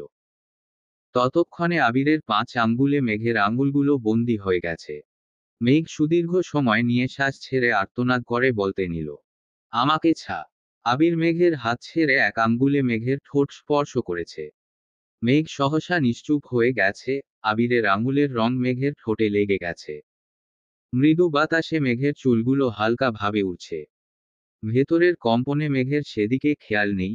আবির আলতো হাতে মেঘের চুলগুলো সরিয়ে দিচ্ছে। রঙের কারণে চুলগুলো একে একে রঙে আটকে গেছে। চুল সরাতে সরাতে আবিরের দৃষ্টি মেঘের গালে আটকালো। বাহির থেকে আসা আলোতে মেঘের গালটা অতিরিক্ত আদুরে দেখাচ্ছে। আবির নিজের মন আর হাত কোনেটাকেই নিয়ন্ত্রণ করতে পারছে না। না চাইতেন রঙে রঙিন হাতে মেঘের গাল ছুঁয়ে দিল, কয়েক মুহূর্ত গালে হাত রেখে ধীরে ধীরে হাত নামিয়ে গলার একপাশে ঘাড়ে হাত ছুড়ালো। ভয়ঙ্কর পরিস্থিতিতে মেঘ নিরস্ত হয়ে গেছে। আবিরের কর্মকাণ্ডে মেঘের সব শক্তি বিলীন হয়ে গেছে। মেঘের গালে আবিরের 5 আঙুলের ছাপ স্পষ্ট প্রতীয়মান হচ্ছে। আবির মেঘের ঘাড়ে হাত রেখে কিছুটা নিচু হয়ে অন্য পাশে মেঘের ঘাড়ের কাছে মুখে এগিয়ে নিল। আবিরের তপ্ত নিঃশ্বাস ছুঁয়ে দিচ্ছে মেঘের মসৃণ গ্রীবা। মেঘ দাঁতে দাঁত চেপে চোখ বন্ধ করে দাঁড়িয়ে আছে। আবিরের সুগভীর কণ্ঠস্বর ভেসে উঠল, এটুকুতেই এই অবস্থা হলে কিভাবে কি হবে? আবিরের নেশাক্ত কণ্ঠে বলা কথা মেঘের কর্ণপাত হল না। আবিরের স্পর্শ আর নিঃশ্বাসেই মেঘ পাথর বনে গেছে। আবির আবেশিত কণ্ঠে পুনরায় বলল, ম্যাম, নিজেকে সামলান, আমি কিন্তু আমাতে নেই। কোনো অনিষ্ট হলে আমি একা কুলসিত হব না, আপনাকে নিয়েই হব। আবিরের কথা মেঘের কানে ঢুকছে কি না কে জানে। মেঘ বরফের ন্যায় শক্ত হয়ে দাঁড়িয়ে আছে। আবির মেঘকে ছেড়ে কিছুটা দূরে সরে দাঁড়িয়েছে। মেঘ তখনও পূর্বের জায়গায় দাঁড়ানো। দেখে বুঝাই যাচ্ছে, নিজের সেন্সে নেই। আচমকা মেঘ পেছাতে শুরু করে। দেয়ালে আটকানোর পূর্বেই আবির এগিয়ে এসে মেঘের চুলের খোপার ঠিক পেছনে দেয়ালে এক হাত রাখল, যেন মেঘের চুলে রং না লাগে। অন্য হাতে দেয়াল ধরে নিজেকে আটকালো। মেঘ ঘন ঘন নিঃশ্বাস নিচ্ছে। হঠাৎ আতঙ্কিত কণ্ঠে বলল, আমি রুমে যাব। আবির মিটিমিটি হেসে শুধালো, শরীর কি বেশি খারাপ লাগছে? মেঘ চিবুক নামিয়ে ধীর কণ্ঠে বলল, হ্যাঁ। আবির মনে মনে বিড়বিড় করল, কিছু করলামই না, এতেই নাজেহাল অবস্থা। কিছু করলে তো আপনাকে খুঁজেই পাওয়া যাবে না। এই আবার আপনি আবিরের প্রণয়িনী হতে চান? মেঘ শীতল কণ্ঠে বলল, সরুন, আমি চলে যাব। রংপুরে করে দিব। আবির মৃদুস্বরে বলল, আপনার ইচ্ছে। আচমকা বেলকনি থেকে তানভীর ডাকল, ভাইয়া আসবো। মেঘ তানভীরের কণ্ঠ শুনে থতমত খেয়ে উঠল।